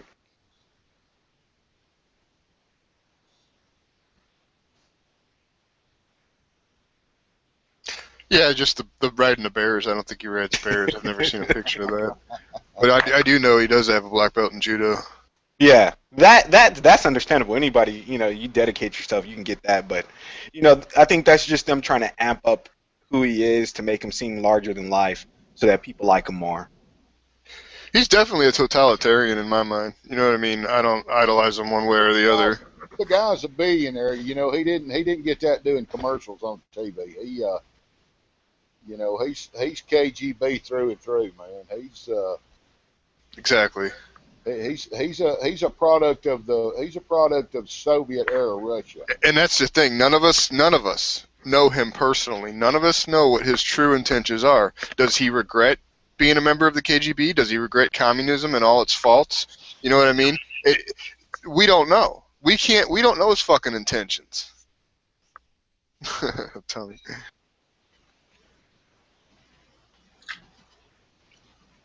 Not at all. But actions do speak louder than words, and so far that I've seen, I mean, yeah, he's been almost like the good guy, which is weird. Trump? No, Putin. Putin? Oh, man. Yeah. You know what I'm saying? Trump and Putin are homies, so it's all good. That scares them too, because you know if they make good relations with Russia, they got to find a new boogeyman. And what's crazy too is he calls out the New World Order for what it is. He calls out the internationalists and the world whatever, that entity that's trying to take over the fucking planet. He don't necessarily just say all American sucks, fuck America, blah blah blah. He actually doesn't say that at all, which is another interesting thing. He says about Obama's a bitch, though. He does. He does. He makes jokes about Obama. And I think he has actually blocked Soros from coming into Russia, and I think China has also blocked Soros from coming into China. I thought Russia has him listed as like a fucking war criminal. Like they got a warrant. I believe you're right on that. Yeah, I believe that motherfucker's like. Think about our presidents. You know, they've got Bill Clinton and the Bushes and Rumsfeld and all of them in Egypt and places like that. You know, they've got bounties on them. You know, they want to prosecute them for what they did. So. Well, I can see some people in this world maybe coming around to the fact that it's not worth killing everybody on the whole fucking planet just to make yourself rich. I mean, you could be rich and like stop at some point and like look at it and be like, I've been a dick. I was with the globalists, you know what I mean? But like, there ain't gonna be nothing left. I mean. If you're just some fucking super fucking, I don't know, inhuman motherfucker, then you got no problem fucking pitting the world against each other, killing almost everybody on the planet, and staying, fucking. What is it? What is it? Over 95,000? There's over 95,000 nuclear weapons in the world. If less than 10% of them go off, the planet dies. All life on the planet dies. 7%. 7%. Thank you. 7% of them. Yeah, and see, the thing with those rich people, they disassociate their wealth from the atrocities that occur across this world. They don't see it as, hey, because I capped off all the water in the world, people are, have a drought. They don't look at it that way. They just look at it as, hey, I made my money, you guys should do it the same way, So yeah, but Soros and those kind of guys, they know. Well, of course. And that's why they all need to be used to water the tree. I mean, that motherfucker right there funded all that Ukraine shit. He's funded like a lot of the things wrong in the world. He's funded straight up. I think I'm gonna make a flag. It's just gonna be like a big watering can.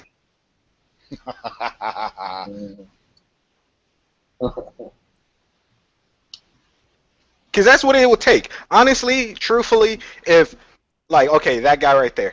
If one of his fucking bodyguards just so happened to fucking slip him, some crushed up glass in his smoothie, he fucking died tomorrow, and then next thing you know, another quadrillionaire died the next day, they get the point.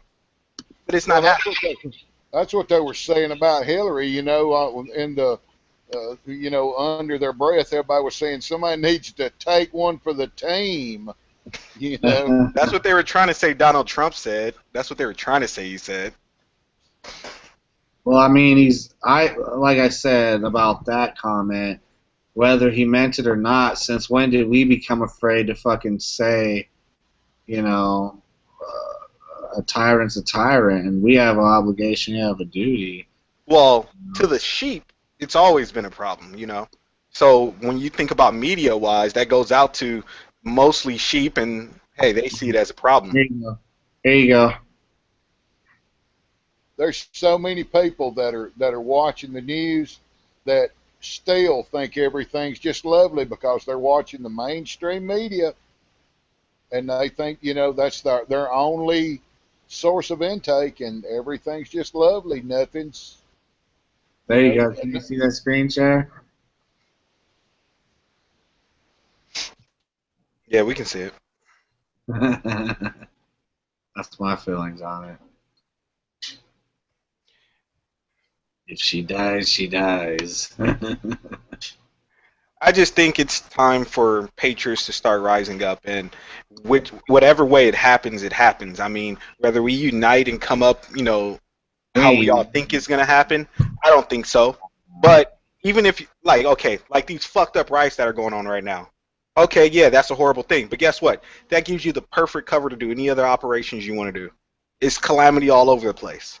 You know, we have to come to a point where we just stop sitting around. We got to actually do something eventually, sometime. I can predict that November 8th, whoever gets nominated. Now I don't know. I can see that if Trump gets the presidential pick, I can see a lot of mayhem going on.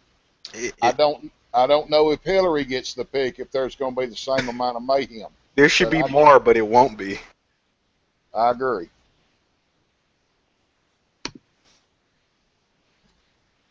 Patriots generally don't go around burning down their neighborhoods. They generally don't, they go after the root of the problem. They actually identify what the cause was and go after it. They're not random in their acts. Well, They're that's direct. what I'm saying. What do you do when all these super wealthy companies are funding these groups? I mean, Black Lives Matters is one of the groups that we know about, but all these other minority groups, whatever groups they are being funded and radicalized because they are really just pissing in the wind. You know what I mean? They're pissing all over themselves. Nobody gives a fuck about their cause. Nobody gives a fuck about them shouting down people no more. People ain't having it. So they got to move beyond, threats of just bodily harm and shit like that and take it to the next level. And, you see motherfucking cops getting killed left and right now. I mean, I know we got cameras, but, they're taking it to them. Then in the Milwaukee thing, fucking white people are fucking the target. Whatever happens, all these fools are going to be more well-funded than us, is really my point. That's that's worrisome, I mean, what do you do with that many millions of dollars? There's no way that you just blow that money on whatever the fuck no way. You're telling me no firearms are being bought, no fucking training's being paid for, no nothing, no. I mean, I just need $1 million. Well, the Saudis have put 18 to 22 million dollars in having mosques built, paying for mosques being built in the U.S., but they won't take any refugees. What does that tell you? They don't want them. They want us to have them. Well, you got to think of it like this. Like, okay, some people say, oh, these refugees, they're terrorists. I agree. There's going to be a shitload of them who are terrorists. That's why they can't come. But even more importantly than that, when you take in such a large group of people, those people one day may possibly become citizens. Now, they've grown up somewhere totally different. They don't have the American mindset. When we talk about, hey, we're bringing in this large demographic that one day is going to be able to vote for things totally against the American way, we have to say no to that type of shit. And that's the same reason why not just these refugees from this country, people from all these other countries, if you come over here, I believe you should bring a new way of thinking. You should come here and accept the American ideologies. But what we keep seeing is all these people from all these other countries, whether it be south of the border or across the ocean, they all come and they try to make America what they're used to, not realizing you left that place because it was fucked up.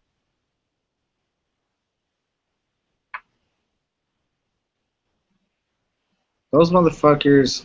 Everybody who's here is an infiltrator, though, paid infiltrator. So it don't even matter. I mean, that's expected, you know. They have no loyalty to this country. Yeah. That's like Trump. La Raza keeps saying, "Oh, we're gonna take over the vote because we have so many people and all this shit." The question is, what do you fucking want? You don't want what's in Mexico because you're fucking leaving there. So what are you trying to push then? Amen.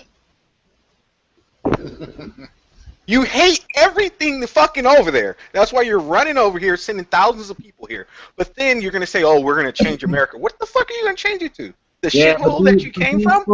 But these fools, like Saint said, they don't have no loyalty, so they're not coming here. I mean, they're just as fine staying in the shithole. I mean, they get to come here and they get loot, they get taken care of, and at the same time, they're basically like a paid infiltrator, like espionage. You know what I mean? It is because they changed the vote. If they become legal residents or citizens and are able to vote, they change the voting dynamics. And all you have to do is pay enough people to come here, and guess what? Now you have influenced the vote. Well, not only that, that's why you think these fools fight. Why do you think all these fools fight the voter ID laws so bad? Like, I mean, that's a joke. That's a slap in the fucking face right there. You know, like that is so on its face Twilight Zone shit that the Supreme Court and the government and Obama and all these motherfuckers will personally come out and go out of their way to strike down states that want to implement voter ID laws, calling it racist on the grounds of like civil rights being violated and shit. So therefore, you don't have to have no account really for however many fucking people you want to just register Democrat to vote. I mean, if they're not if they're not registered now, I mean, they'll be registered for the next election. I mean, the flood is here. They'll be registered.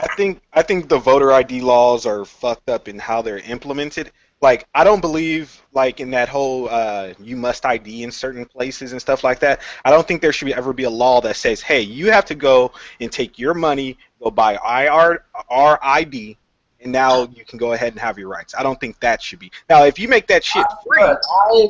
Ever since I could vote in Nevada, ever since I voted in Nevada, I go and I fucking show my ID. The lady fucking goes to the little joint, pulls my shit up.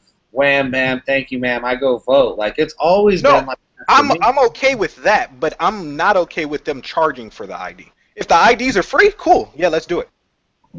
But I don't think your government should have a mandate that makes you spend money. That's the same thing like Obamacare, making you fucking buy our shit. ID, you're saying for the basic ID, not the driver's license, but the basic identification, state identification should be free. Yeah. Well, they're pushing for a biometric ID that's got everything on it. Your retina scan. They're already doing it here. Your medical records, your blood type, everything. Smart ID or whatever the fuck the new federal ID is.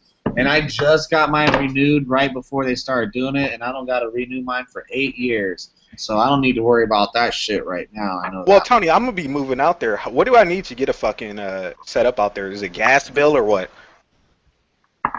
For what? To get a fucking driver's license, ID, all that shit out there? You just gotta be out here 6 months. But how do you show that? Is it gas bill, rent? What is it? Yeah, you probably just turn something on. Yeah, I guess something put in your name. I mean, they ain't really even trying to fight it because it's more money for them. So, I mean, a lot of the times you could probably just go there and get your shit on. I mean, you could be like, I've been here for 6 months. I was whatever your situation where you ain't got a bill, but you got a bill now. They don't fight you on it. They urge people to switch over to Nevada ID and Nevada plates. Like, they're more on the tip of like all you outsiders that are here that are fucking staying here for extended periods of time or that moved here with out-of-state plates. That money's not going to the state, so they're all over that shit about making you a Nevada citizen. Yeah, fuck the license plates. That's not gonna happen. You get caught living here with different plates for a while, and you're at, you know what I mean, after whatever you're I still have dealer plates on my car, and I bought my car in November.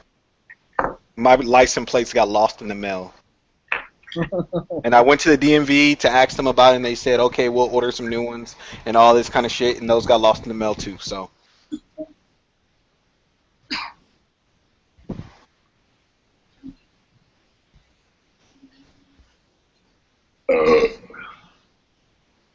Yeah, it's I don't know. Shit's they just fine and tax for everything out here, just like anywhere else, I guess.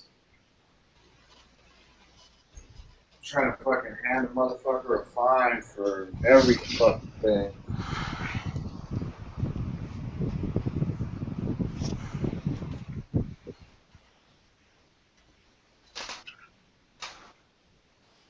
I think that's the rules everywhere, though. Well, I think if they can, I don't personally, I don't think they can do it. But if they can hold this thing together for another year, man, I don't know. I don't think they can hold it together for another year. I mean, what are they going to do? They're going to wait till a couple months into Trump's presidency before they. Man, we're spending's up 122%, dude. We're approaching 20 trillion in debt, and wow, I mean, if they do get Hillary in there, where is that going to go? What are they going to do? She going to double it again and put us at 40 trillion? I mean, Obama doubled it in the last 8 years. Well, she would be implementing fucking radical socialist ideas anyway. She's a fucking Marxist, so she'd be way, way, way left. I mean, dude, I don't even believe she's honestly like coherent or alive. I think she's just a robot, a cyborg, fucking human hybrid, like when they cut the brain out or head off and then they put it in a jar and they stimulate it so it can like still function without the rest of the body, like fucking George Burns and shit, or Burns, whatever, from The Simpsons, just an old fucking decrepit fucking head in the jar. Yep. And I just think that's how I'm telling you, that you got to see that movie Equilibrium. It reminds me of that shit. Like, she's not even really there. I mean, the fucking venues are mad small. There's nobody at the venues. Nobody wants to vote for Hillary. They're doing polls, because everything is online now. Nobody fucking has landlines and be calling around doing a fucking poll, rigged ass polls. So the polls all online show that Trump is up by like literally like 75%, and that fucking Jill Stein is in second with like 10% or 12%, some shit like that. And then Hillary's at like 6, and Johnson or whatever his name is at like fucking 3% or something like that. But Trump's way up there, and the only one even close to him is that Jill Stein shit.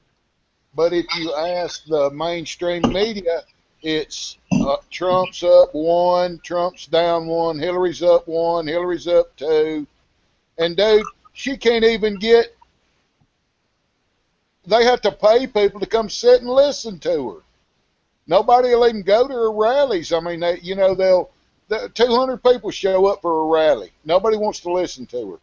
And you got Trump, you got a full house and 1,000 people outside. Yeah, and you can't deny that. I mean, the visuals of real shit. Like the DNC with chair, with chair setters, chair fillers. People to come sit down. The never Trumpers. I ask why would they go to this extreme to deny him the position when he's clearly the better choice? Just out of the selection that's up there, he's clearly the better choice. He beat everybody. He won the majority. If you're not satisfied with that, why else would we fucking end up with that bitch? Why would we? When you see the visuals.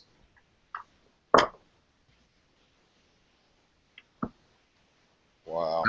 I've seen it, man. I've seen it just like everybody else has seen it, man. You see see fucking thousands and thousands of people. You know, they're saying 15, 20,000 people at these rallies, dude. That's huge. I mean, that's way bigger than even before. It's like his rallies doubled, basically, maybe, you know? I mean... But don't you, I mean, you don't think these globalists won't go, these people that are controlling these big numbers that are scared of Trump, like Buffett and people like that bet money that Hillary would win, and Gates, Bill Gates, and that whole crowd, don't think they won't knock the chessboard over if they think they're going to lose. And yeah, and that's got to be... That's what I'm scared of more than anything. Well, that's just it. The criminals have control of all the high technology that a trillion, you know, a half a trillion a year Defense Department budget has been producing for 40 years, you know. I mean, they may pull the plug on this whole thing before it's over with, or set something off and blame it on Russia. They got to have a bad guy. They got to have a boogeyman. They don't want Trump talking to Putin. They don't want him making deals with him. They always have to have a boogeyman to keep America in fear and keep them docile. It's like all the way back to 9/11, you know, and before that. Well, I forgot who it was. They said to have any great organization or country, you have to have an equal enemy. You know, you got to have some force that you're going against that's going against you.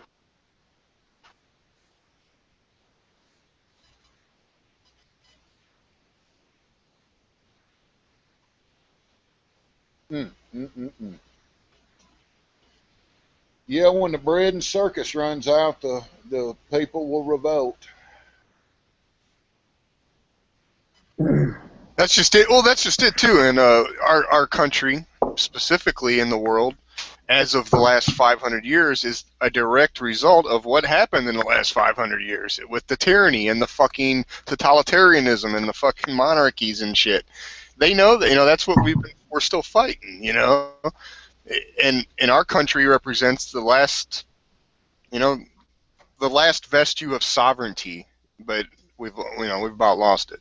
I'm glad you said that, Nugs, because I heard somebody say that today, and I think I heard Savage say that today, and that's really, really, like, I never really thought about it that way, honestly. Well, and then it's another thing too, is like the people that are doing this shit, they know the whole thing, order out of chaos. They got to cause the chaos so they can bring in what they call order. You know, you got how many presidents referencing directly that how great it is a new world order is being brought in. You know, there's hundreds of European leaders, and that's just it. They're creating a world government where we, the people of the planet, have no say at all. And, you know, they're leaving us no choice. You know, they're leaving us no choice but to revolt. Yeah, that's the crazy part. Like, that I don't know, we will just be another knockover just because we're so lazy. That's what I think. You know, I believe we'll be just another knockover, you know, because people don't nobody want to be those people that are getting in trouble. I mean, think about it. Whether you agree with what the Bundys do or what they did or whatever, not whatever, you know what their principles were. You know why they were taking the stand. You know why they took it to the next level. Is because that's what some people do. You know, just like that fucking Black Lives Matter dude that fucking finally killed a whole bunch of cops, supposedly. Whether it's real or not, I'm not sitting here to debate that. What I'm saying is some people take it to the next level, but most people get hung out to dry. They get caught out there butt naked all by themselves or just, you know, their small group, and then it's a wrap. And that's how it goes. And then they go down, they're made an example of, and nobody tends to repeat it for, you know, 3, 4, 5 years, maybe a decade, or like now. It hasn't been like this since the 90s when they crushed the militias and all the patriot groups back then. See, the thing is, I think when you decide you're going to do something like that, you have to commit wholeheartedly to it. You have to understand that the day you step out your front door and you've made that decision, you're going to die. And to accept anything less is pretty much ignorance or fighting a half battle. You have to go 100%, and You, you know you might not always necessarily die, but you're No, dead. I'm not saying you have to die. I say you- you have to accept the fact that you probably will. Right. You always, it's in the art of war, some Yep. to do. You always go into war. Go into battle prepared to die, and you shall surely live. In your mind, you're already dead, is basically what he says. You go into war in your own mind, your consciousness, you're dead. Nothing else matters but getting work done. Yeah, your cause. And that's the only way to do it, because if you go and, we do this, and then what? You're going to surrender? You're going to go ahead and give up to the people? Then you get hung out to dry. I think that's what happened. That's what happened to all those guys. They made dumb decisions. But what do you do? Okay, you fight a guerrilla war. You don't fight a conventional What do you war. do when the carpenters revolt, and then all the military motherfuckers sit back and watch a revolt, and then sit back and critique and criticize and everything like that, because a bunch of fucking carpenters went to war with an adversary that's not, like, way out of their field, but they still went and did it. Obviously, motherfuckers got fed up. They did what they did, while everybody else sat around like these groups of oath keepers, all this, that, and the other. These motherfuckers got, these are supposed to be the guys that knew what to do when it was time, or however you want to fucking say it, and they left all them fucking people who didn't know what they were doing out to dry, and that's how Lavoie got killed. That's how all them fools are in prison, is because those fools didn't know what they were doing. But you know what? They were doing something. They were doing something, and what do you do if everybody's... I wasn't there, so I can only say so much, but if I was going to do something at that level, I would have not picked a stationary location. I would have fought a guerrilla war. I would have hit targets, and I would have moved. I would have been in the middle of the night, and I wouldn't have left no traces. It's harder to get tracked. It's harder to get left out to dry if your enemy can't find you. That's the whole point of guerrilla warfare, and that's what we have to fight. I mean, that's the only way we can fight so much of a bigger adversary with technology so much greater than our own. And it's growing, and the spy grid is growing and growing and growing. That's like the facial recognition drones. They put your picture in a drone, it flies around all day looking for you, Yeah, we got that pretty bad here in California. They use it. They got it. They said it was to catch drug dealers and all that. Now they catch all types of people with it. Well, that's like, what was it, last week, that U.S. congressman came out and did an interview that's supposed to be aired this coming Sunday on 60, or maybe it was last Sunday. It was supposed to be aired. I think it's this Sunday. It's supposed to be aired on 60 Minutes, that he says, yes, the U.S. had prior knowledge or had knowledge of the 9/11 attacks. See, if all that starts coming out and they start rounding up all these people that's been involved in all this stuff, that they, very, very intelligent people with years and decades of intelligence, are saying that, the Boston bombing hoax, the Sandy Hook hoax, all these different false flag events come out, there's going to be a lot of powerful people that's been doing a whole lot of wrong are going to be in some deep, deep water. You're not going to be in trouble. You got to think, our attorney general's corrupt. I mean, if nobody got in trouble for Fast and Furious down in Mexico, nobody's going to get in trouble for that. Well, that's and people are going to deny it. Well, people live in denial. They don't want to say that their government killed all those thousands and thousands of people. Nope, they're going to not believe it. It's not going to have anything come of it. I believe that's to be determined. I don't know. There's a lot of people that are waking up. I believe there are people waking up, like all of us here. But the thing is, we're not the ones in charge. We're not the ones in government. And government has their head so far up their ass because of government kickbacks and because they're out of the loop. I honestly don't believe anything's going to come of it. But I don't have much optimism anymore. I look at it as the only way that this is going to ever be solved is tragically through a lot of chaos, and it's going to take a lot of destruction. Well, the chaos and the destruction, I believe, is coming. It's on its way. whether it's by nature or whether it's by instigated, with purpose, done with purpose. They would love to be able to crack down on everything, take away the internet, take away the first, the second. They've already got the fourth and fifth and sixth, and everything else is already gone. They've got to finish getting rid of the first and the second, and then They got to get rid of the first. The First Amendment is the most important amendment. It allows you to know everything else. Without the first, there is no second because you don't know about it. You have no voice. You have no recourse. If you open your mouth, you're carried off. And Yeah, it's that. not like that now. Well, and also is without the First Amendment, without the freedom of the press for you to know about the second, the third, the fourth, you never know these things. Of course, you can always know in your heart that you have the Second Amendment, but there's no ability for you to have that knowledge. The First Amendment protects the freedom of speech, which protects, in all actuality, your ability to gain knowledge. And they're going after it. I think that's part of the October 1st turnover of the internet, surrender of the internet to international control. That way they can filter it and throttle it and make determinations on the international level whether what you're saying and what you're putting out is subversion or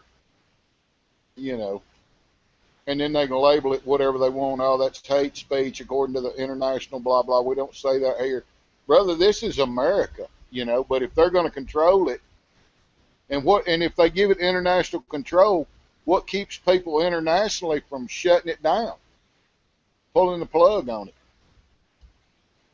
Well, I think that once the internet starts to get more controlled, all we're going to do is switch to the deep web. Just like all the other organizations who big internet companies say, oh, we don't want your stuff. All they do is go to the deep web, Well, it's going to take time, and I'm afraid for people to change over to that. And I'm afraid while the changeover's in process, there'll be too much will be lost to ever get it back. I feel like here's what's interesting about that, though. I'm not to interrupt you, Saints. I'm sorry. Well, let me get this out. I feel like once it's lost, I feel like this is pretty much the last chance. Once this goes down, it's going to be really hard to get it back. And I'm not the only one saying that. I've heard a lot of other smart people say that. You're right. Or at least you're on point. I just want to point out that Cuba, the Cuban government outlaws internet, but yet half the city has internet. All it takes is one person that's in the know to spread it. And like you said, if one person in the know gets that dark web up or internet 2 or whatever, and all they can do is put out a hotspot, and everybody in the area will get it. But that's going to be here or there, though, right? And it's going to take time, and time is not on our side in this. Right. When you guys, when communications stop and, they're knocking on your door to take a shot and asking when's the last time you've been vaccinated, and, they want you to go down to the fucking, this or that, go through this checkpoint or that checkpoint. How far are we going to go? I've already made up my mind. There's lines in the sand that, I'm not going to allow them to cross anymore. I'll bow out of society if I have to. Go hide in the woods. Fuck it. No, I don't. That's an option, but I don't hide. And it's coming to the point where, good men are going to have to do hard things. That's true, and that's coming for sure. That's just natural, right? Because those who make peaceful revolution impossible make violent revolution inevitable. And when you have a rigged voting system and no representation in government because all the congressmen and senators are legally bribed and bought off, Yeah, and I think it's just I think what's gonna happen is there will eventually be a revolution, and the powers that be will consolidate their resources, and there will be places where patriots and people of freedom preside, and there'll be the America as we know it in certain places, and there'll be new government in other places. I think that's how it's going to be, and I think it's going to be a horrible way to get there, but It's a very logical assessment, given the facts. I mean, that's just natural. I mean, I'm right there with you. I don't see all 50 states surviving. I see maybe half or less than half, you know. And the other ones, who knows what they're going to choose? But they're not going to be American, and they're not going to follow the Bill of Rights. And you know, people are going to have to make hard choices. Are you going to migrate for liberty? Because I will. Oh, of course. And there's going to be some states where it's going to be a lot hotter than other states. Yeah, I think because those states will be more divided than other states. Like where I'm at down here in the southeast, these states aren't really so much divided, but you know, California's got a big divide. They talk about splitting the state in half. Several places have. I think what's going to happen is a lot of these huge states are going to be broken up on county lines, because I think counties are more, you know, the same in most places. You know, you'll have your rural counties, you'll have your urban counties. You know, I think that's how it's going to split. Like LA County's big enough to be its own fucking country. It's bigger than some countries. You know. Well, that's what they were talking about doing in London. You know, the mayor, the Muslim mayor of London, said he wanted to make London its own entity. You know, kind of like rightly so. Yeah, kind of like the Vatican is. You know, it's its own separate entity inside of a state. So, I don't know. I think that's where us patriots should be focusing our efforts to, is organizing and understanding that this will eventually, one way or another, have its day, and we're going to have to reorganize after. And I think we need to start getting ready for that reorganization, because that reorganization is going to set the precedents for everything else.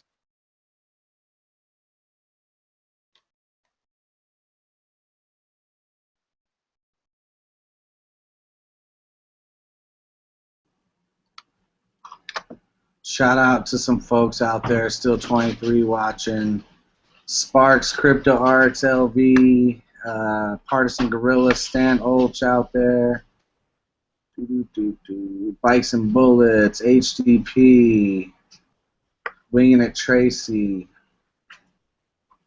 Joseph Cooper, Mass One, Cool Breeze,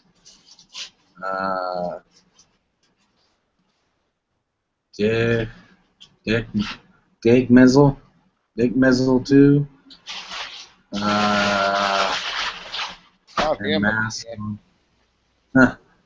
Mass One. I think I said Mass One already. Shout out to everybody else out there. I think we're going to do some shout outs on the way out here. Close this bar down here, this tavern.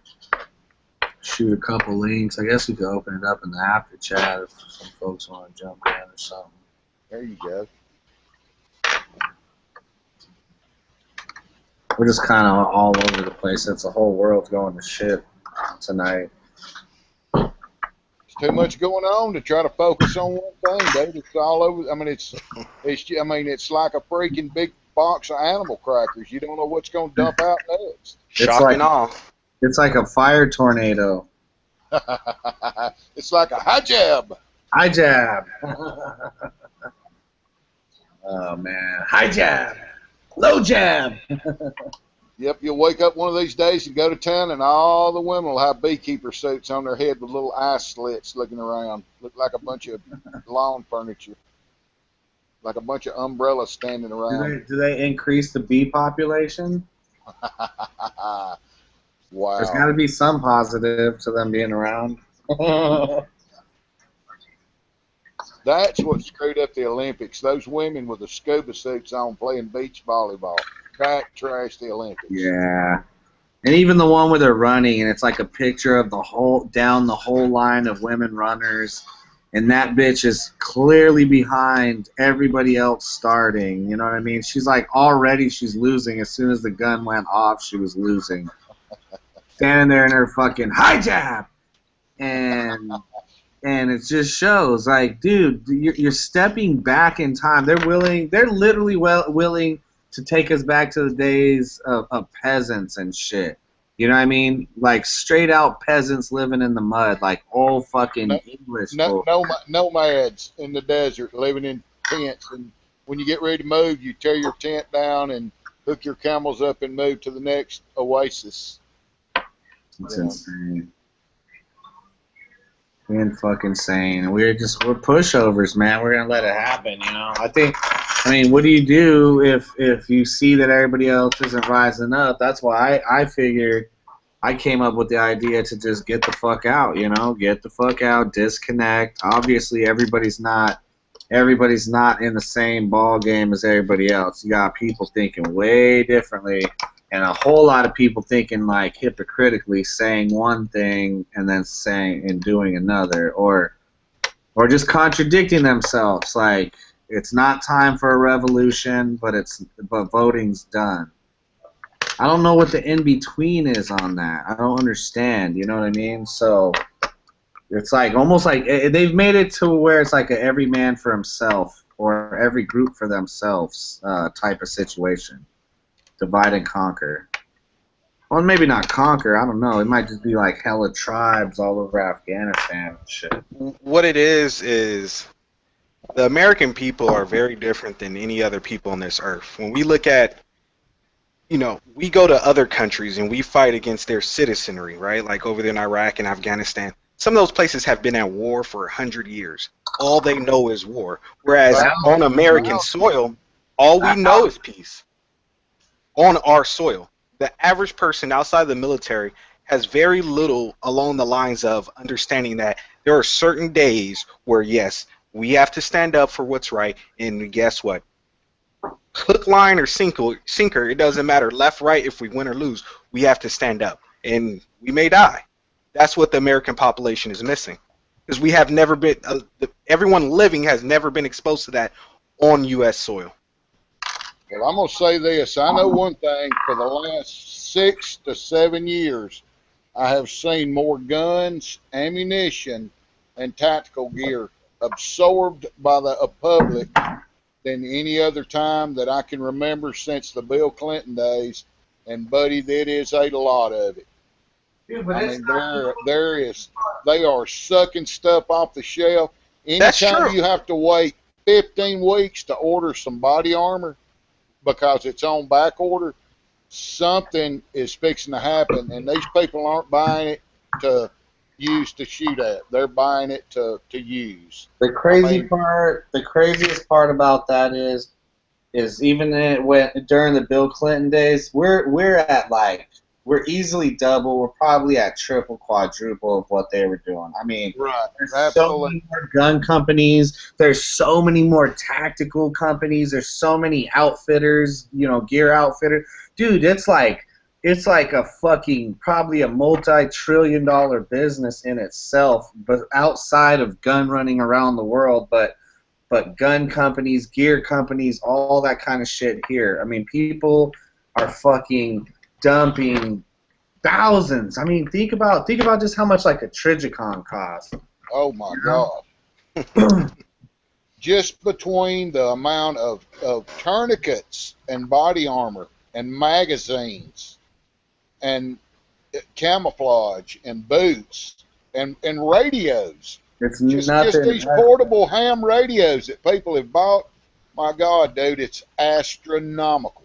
The 90s got nothing on now, dude. People are way more in tune now. And they're breaking records with gun sales every month. It's topping the prior month. And it's snowballing, and ammunition flying off the shelf. Somebody can come out and say, ammo ban. Dude, you can't find a piece of ammunition for 100 square miles. That's funny. That is true, because I mean, they killed the 22 business. I mean, the 22 business is either making a ton of money or I don't know. But I know guys. Well, I don't know them personally, but I know guys are camping those fucking Walmarts in the morning as soon as that 22 shipment. Nothing else, no other ammo. They're just camping the 22 shipments. That's all they do, and it's been that way since 2012, since Sandy Hook. Yeah, and it's pushback too, because every time they come out and they say, well, the Department of Homeland Security just ordered another 1 million rounds of 40 caliber.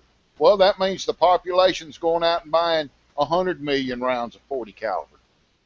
They're matching the best they can with, and dude, people are starving themselves to death to get their kit together. Bless their hearts that they're doing that. hey, all I need is a little bit of food money and some beer money. I can make it through this storm. Did you guys hear what that? My girl said she's tired of being broke. I'm tired of being broke too. Trust me. Did you guys hear what that governor said? I think it was it was the general said to Sheriff Clark. No, what was it? He basically the sheriff was stressing how fast can you be ready, and basically the general replied, "Well, we're not the Minutemen." You know, I thought that was pretty interesting, and that was quoted by Sheriff Clark said that's what he said.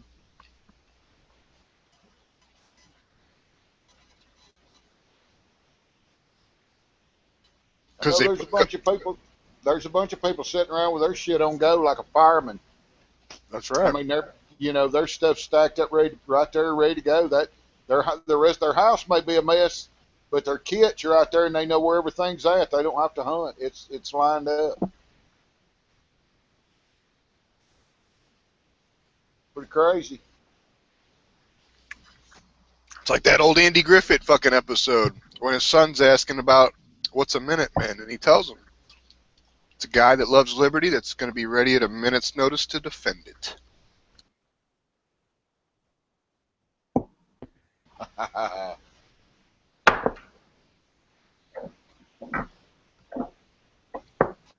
We'll see how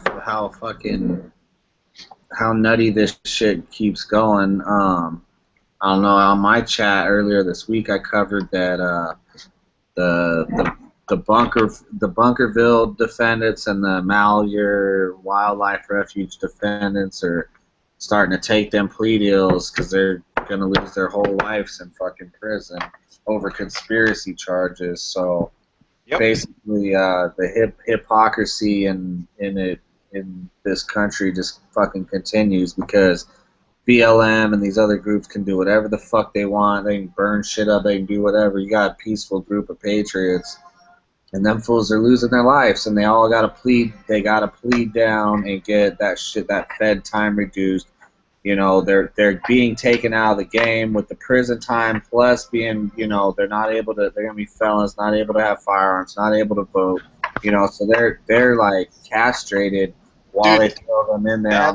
That's why when you decide to do those things, you have to understand your whole life. That's why I said you have to understand that you might as well be willing to die, because if you don't, you're going to be basically castrated either way. You'll walk as a castrated man, or you can, you know, rest in peace as a liberty dead man. Live for something or die for nothing. Absolutely. Die living.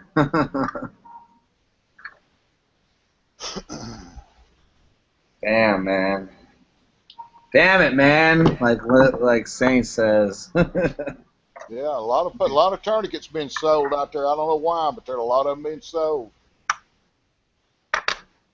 I'm freaking out at the gun. When it hits 3 million a month, I mean, what's that tell you? 3 million guns sold in That's a lot of damn guns, bro. I tell you, it's almost there. It's like at what, 2.8, 2.7? It's ridiculous. Yeah. And what do you do? I mean, do you stick your head in the sand, pretend it doesn't exist, go back to sleep? You can't go back to sleep, because I think I tried. You know, you can't go back to sleep. You got to face it head on. When you face it head on, I don't know, like, how can you not get paranoid? How can you not think? You don't win a poker match, dude, with your eyes closed. You know what I mean? you gotta see what's going on. So no, you don't go back to sleep. You gotta watch the signs, bro. You gotta watch for the signs. You know, you're gonna see a point to where they're literally gonna be up everyone's ass, big time. Like, you're gonna go to the gas station, you're gonna get fucking frisked by the TSA. You know what I'm saying? I mean, when we're already there. See, people keep saying we have to wait for the time to be right, and it's like, I think the analogy was, you know, you put a bunch of crabs in a pot. If you put them in hot water, they'll jump out, they'll go crazy and all that shit. But if you put them in there and you slowly turn up the heat, they'll never know. And that's what's happening. If you look at how much our country has policy that invades our rights, invades our privacy now, if you take that back to our founding fathers, they would have never fucking dealt with it. But what do they do with Dude, us? they wouldn't have turn put it up. up with. Dude, they wouldn't have put up with letting these fucking freak shows, these people that need to be in a hospital, into fucking bathrooms and into positions. Like, you know, they want to put transgendos in the military. They want to do all these things that are obviously, you know, obviously detrimental to our country. Our founding fathers wouldn't have put up with none of this bullshit. No, but the thing is, they've introduced it to us slowly, so we can assimilate to it, so we can get used to it slowly. And that's how come we never do anything. So waiting for the time to be right, that's never going to happen. They figured out how it works. Just do a little bit at a time, and they'll accept it. So what it's going to take is not the right time. It's going to take you and the right group of people to be prepared at the right level to do what you have to do. There's never going to be a right time. And Trump is that man to make that happen. No, I don't know. I'm just a little political pun there. I support him. Just a little pun there. You know, I just sound like a political. I support him, man. I got to. I put it like this: Trump is better. I'm not afraid of a Yankee, bro. Trump is a better candidate than Hillary every day of the week, hands down. But I don't think he's in the truth and liberty movement. I don't think he's going to bring about what I would want. You know, he has other interests. You know, he's a millionaire who profits from this whole thing going on. But I think that he will bring about a lot of reform. He's been talking about we the people and slanging that Constitution lately, dude. Yeah, he does. That he does, and that's why I like him. You know another thing a lot of people don't notice either. If you do almost any Trump shit, rallies, even the RNC, all that, there's ain't no gold fringes around none of the American flags. Even the rally I saw him do in West Bend last night, no gold fringes around the American flag. To me, that's like he might as well have a 3% patch under his shit. When he got up and said that we're going to nationalism and breaking away from globalism, buddy, I felt my heart felt like it got a little cold air blew on it. Because everybody else is pushing globalism and he's pushing in nationalism. Be an American, do American, act American. And I'm fine with that. I am too. Totally fine with that. I'm 100% supportive of that standpoint. But the thing is, what I think is going to happen is we're going to go to a point where we're not as bad as we are now, but we don't get 100% reform to what we really want. Now, going back to where he's trying to take us, that's a hell of a lot better than being where we are now. But I want a whole fucking changeover. I want a whole fucking restart of this government. Yeah, but to think that we can just go from like full speed roller coaster, we're about to be dead, we're about to go off the rails, the thing you're gonna put the brakes on, save the ship without losing some motherfuckers, you know what I mean? I think we're gonna lose a lot of motherfuckers, but the thing is, the colonists were at this point with Great Britain. They had people fucking going out and they had troops shooting them dead in the streets. We have to see that where we are now is not something new. Men have been in these same exact positions and they have chosen 100% liberty. Not a half-baked thing, not halfway there. They chose to stand up 100% and do what it took, and they were willing to bet their lives on it. I agree. And us, we're just like sheep for the slaughter. We're DOA basically. I mean, there's gonna be a bunch of people that are holdouts and people that ain't going down like that. I think, you know, people will bang it out in the city when it comes down. There'll be groups of resistance, but the only difference between today and those days back then is we have no united front. Unity. Meaning that we don't have any leadership. We have the Patriots. I don't believe that we have any less. They said 3% for a reason. I think we have 3% that will be willing to, in a worst case scenario, if we really got it started. But the difference is we don't have George Washingtons right now. We don't have these Benjamin Franklins giving these speeches, standing up for our troops. Donald Trump, to a degree, does that. But we don't have anyone that says, hey, guess what? This whole system's fucking corrupt, and not only do we need to restart it, we need to restart every fucking thing. We need to erase half the laws on the books. We don't have anyone coming up 100% for patriotism. We have some that are 50%, 40%, but we don't have any leaders that are saying, hey, fuck it. balls to the walls, whatever it takes. We're going to get freedom. And if it costs our lives, so be it. All they gotta do is just go back to the Constitution and the states' constitutions. You know. No. What we really need to do is go back to the Articles of Confederation. The Articles of Confederation had almost no power at the federal level. All the states had their own power.